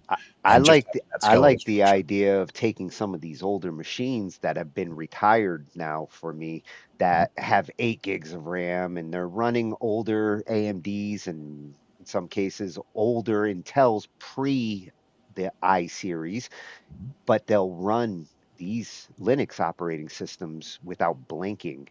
And if I can give new life to some of those old machines that way, that's the most appealing option right now. I mean, what you have in your room there basically is a Beowulf cluster. I mean, if you ever looked into that, like from back in the day, I mean, taking a bunch of consumer grade machines that are off the shelf or older and slapping them together and turning them into a supercomputer, essentially, just by having them all work together, by having one computer on the front end that distributes the load across the others as if they're all in one computer, but splitting threads off to the different machines to get things done. Yeah, or in the case of network rendering, if I can run clients on a bunch of machines to Yeah. render through the network, in the, when it comes to like certain 3D modeling and things like that, this machine renders a frame, that machine renders a frame, that machine renders a frame. When they're all done, all the frames come together, and boom, I just did it faster than if I did it on one machine. Exactly. And the same idea, they have some of the Raspberry Pi stuff. They have some of the PC on a board where it's just a tiny little, where the entire computer is just on one little printed circuit board. But they have some of these where you can stack them and make essentially a supercomputer out of it in order to do, whether it's rendering for AI, whether it's rendering for video, or whether it's AI. I mean, there's a number of different applications where you may be trying to stack video processors, or you're trying to stack CPUs, depending on what your application is, stacking memory, stacking storage. Depending on what you're trying to accomplish. You got to build a little computer army. Yeah, exactly. I'm going to check back, Michael, and see if you've got anything on that later. But as I explore this Linux stuff, at Michael NROH, I'll be back because you have some great Linux information. And I'm going back down this rabbit hole, and this is exactly what I needed to know more about. It's the exact kind of news I was waiting for. Major manufacturers actually taking Linux seriously like that. Really good news. Exactly. Long time coming and good. Yeah. Flip me. There you are. Where'd you go? So thanks for everybody for joining us on another Thursday. Always fun. That was, I thought it was going to be a short episode. See what happens when we talk tech. Well, by the time we hadn't even started the second video yet, and I was thinking about it, I'm like, we've been talking for a while now, and then we looked a little later, I was like, oh, we got late. Yeah, well, you talk hardware and I can go all night. I'm like Captain America. We do talk about subjects that are close to our heart. So, music and IT, these are things that brought us to this channel in the first place, got us to start this stuff. And, these are the topics that, inspired us to start this stuff in the first place, and things that are important to us. It's nice to actually get a balance of the IT and the music. Like we covered a little bit of both tonight. The intersection. Yeah, for sure. So tomorrow night, we're going to be looking at the part 2 of the WAG Winter Series, the round 1. We're getting ready for the summer series in a couple of weeks. So we're getting the WAGgers ready, and we're going to start taking submissions for the summer series. We'll have a link for that tomorrow night for anybody who's interested in that. Nice. And we'll be back next Thursday. We'll be back. Possibly with some of these Linux distros, new ones. Mm-hmm. Got to see. I mean, again, it looks like some interesting stuff. And with hardware support was one of those, factors that was really kind of lacking, it seemed, with the Linux stuff. That you didn't hear much about Linux support for hardware directly. But seeing that, like you said, the manufacturers are thinking about it is definitely a good step. Yeah. It actually fires me back up to go down that Linux rabbit hole once more. And you've got the hardware to check it out too. You've got machines all around you that could, you could have Linux on that one, and then, this on that one, and just go right around the room. Different distros all everywhere. Yeah, I got old and new. Yeah. Okay, so we'll see you tomorrow night for the WAG round 1 part 2. Yeah, and talking shh IT quietly. Thanks, everybody. Good night, everyone. We cover digital audio workstations and music tools. We explore theory, gear in 82. How to arrange, compose, and the art of arranging. Taking a look at AI and how the times have changed. On a PC or a Mac, and even with a mobile device, we'll be talking about it all every Thursday night. From software to plugins and sys that entice. Dive deep into tech and let creativity take flight. Talkin IT. We're talking IT. Come and join in and have some fun. It's highly educational with a lot to learn. From bedroom producers to seasoned pros, we're breaking it down so knowledge grows. Whether you're a DJ or a beat making wizard, we got the tips and tricks to make your sound sizzle. Mixing and mastering, that's our jam. With the tutorials and tips on how much rap. Get the best quality from your setup and gear. Tune in every week and lend us your ear. We're talking IT. Come and join in and have some fun. It's highly educational with a lot to learn. We're talking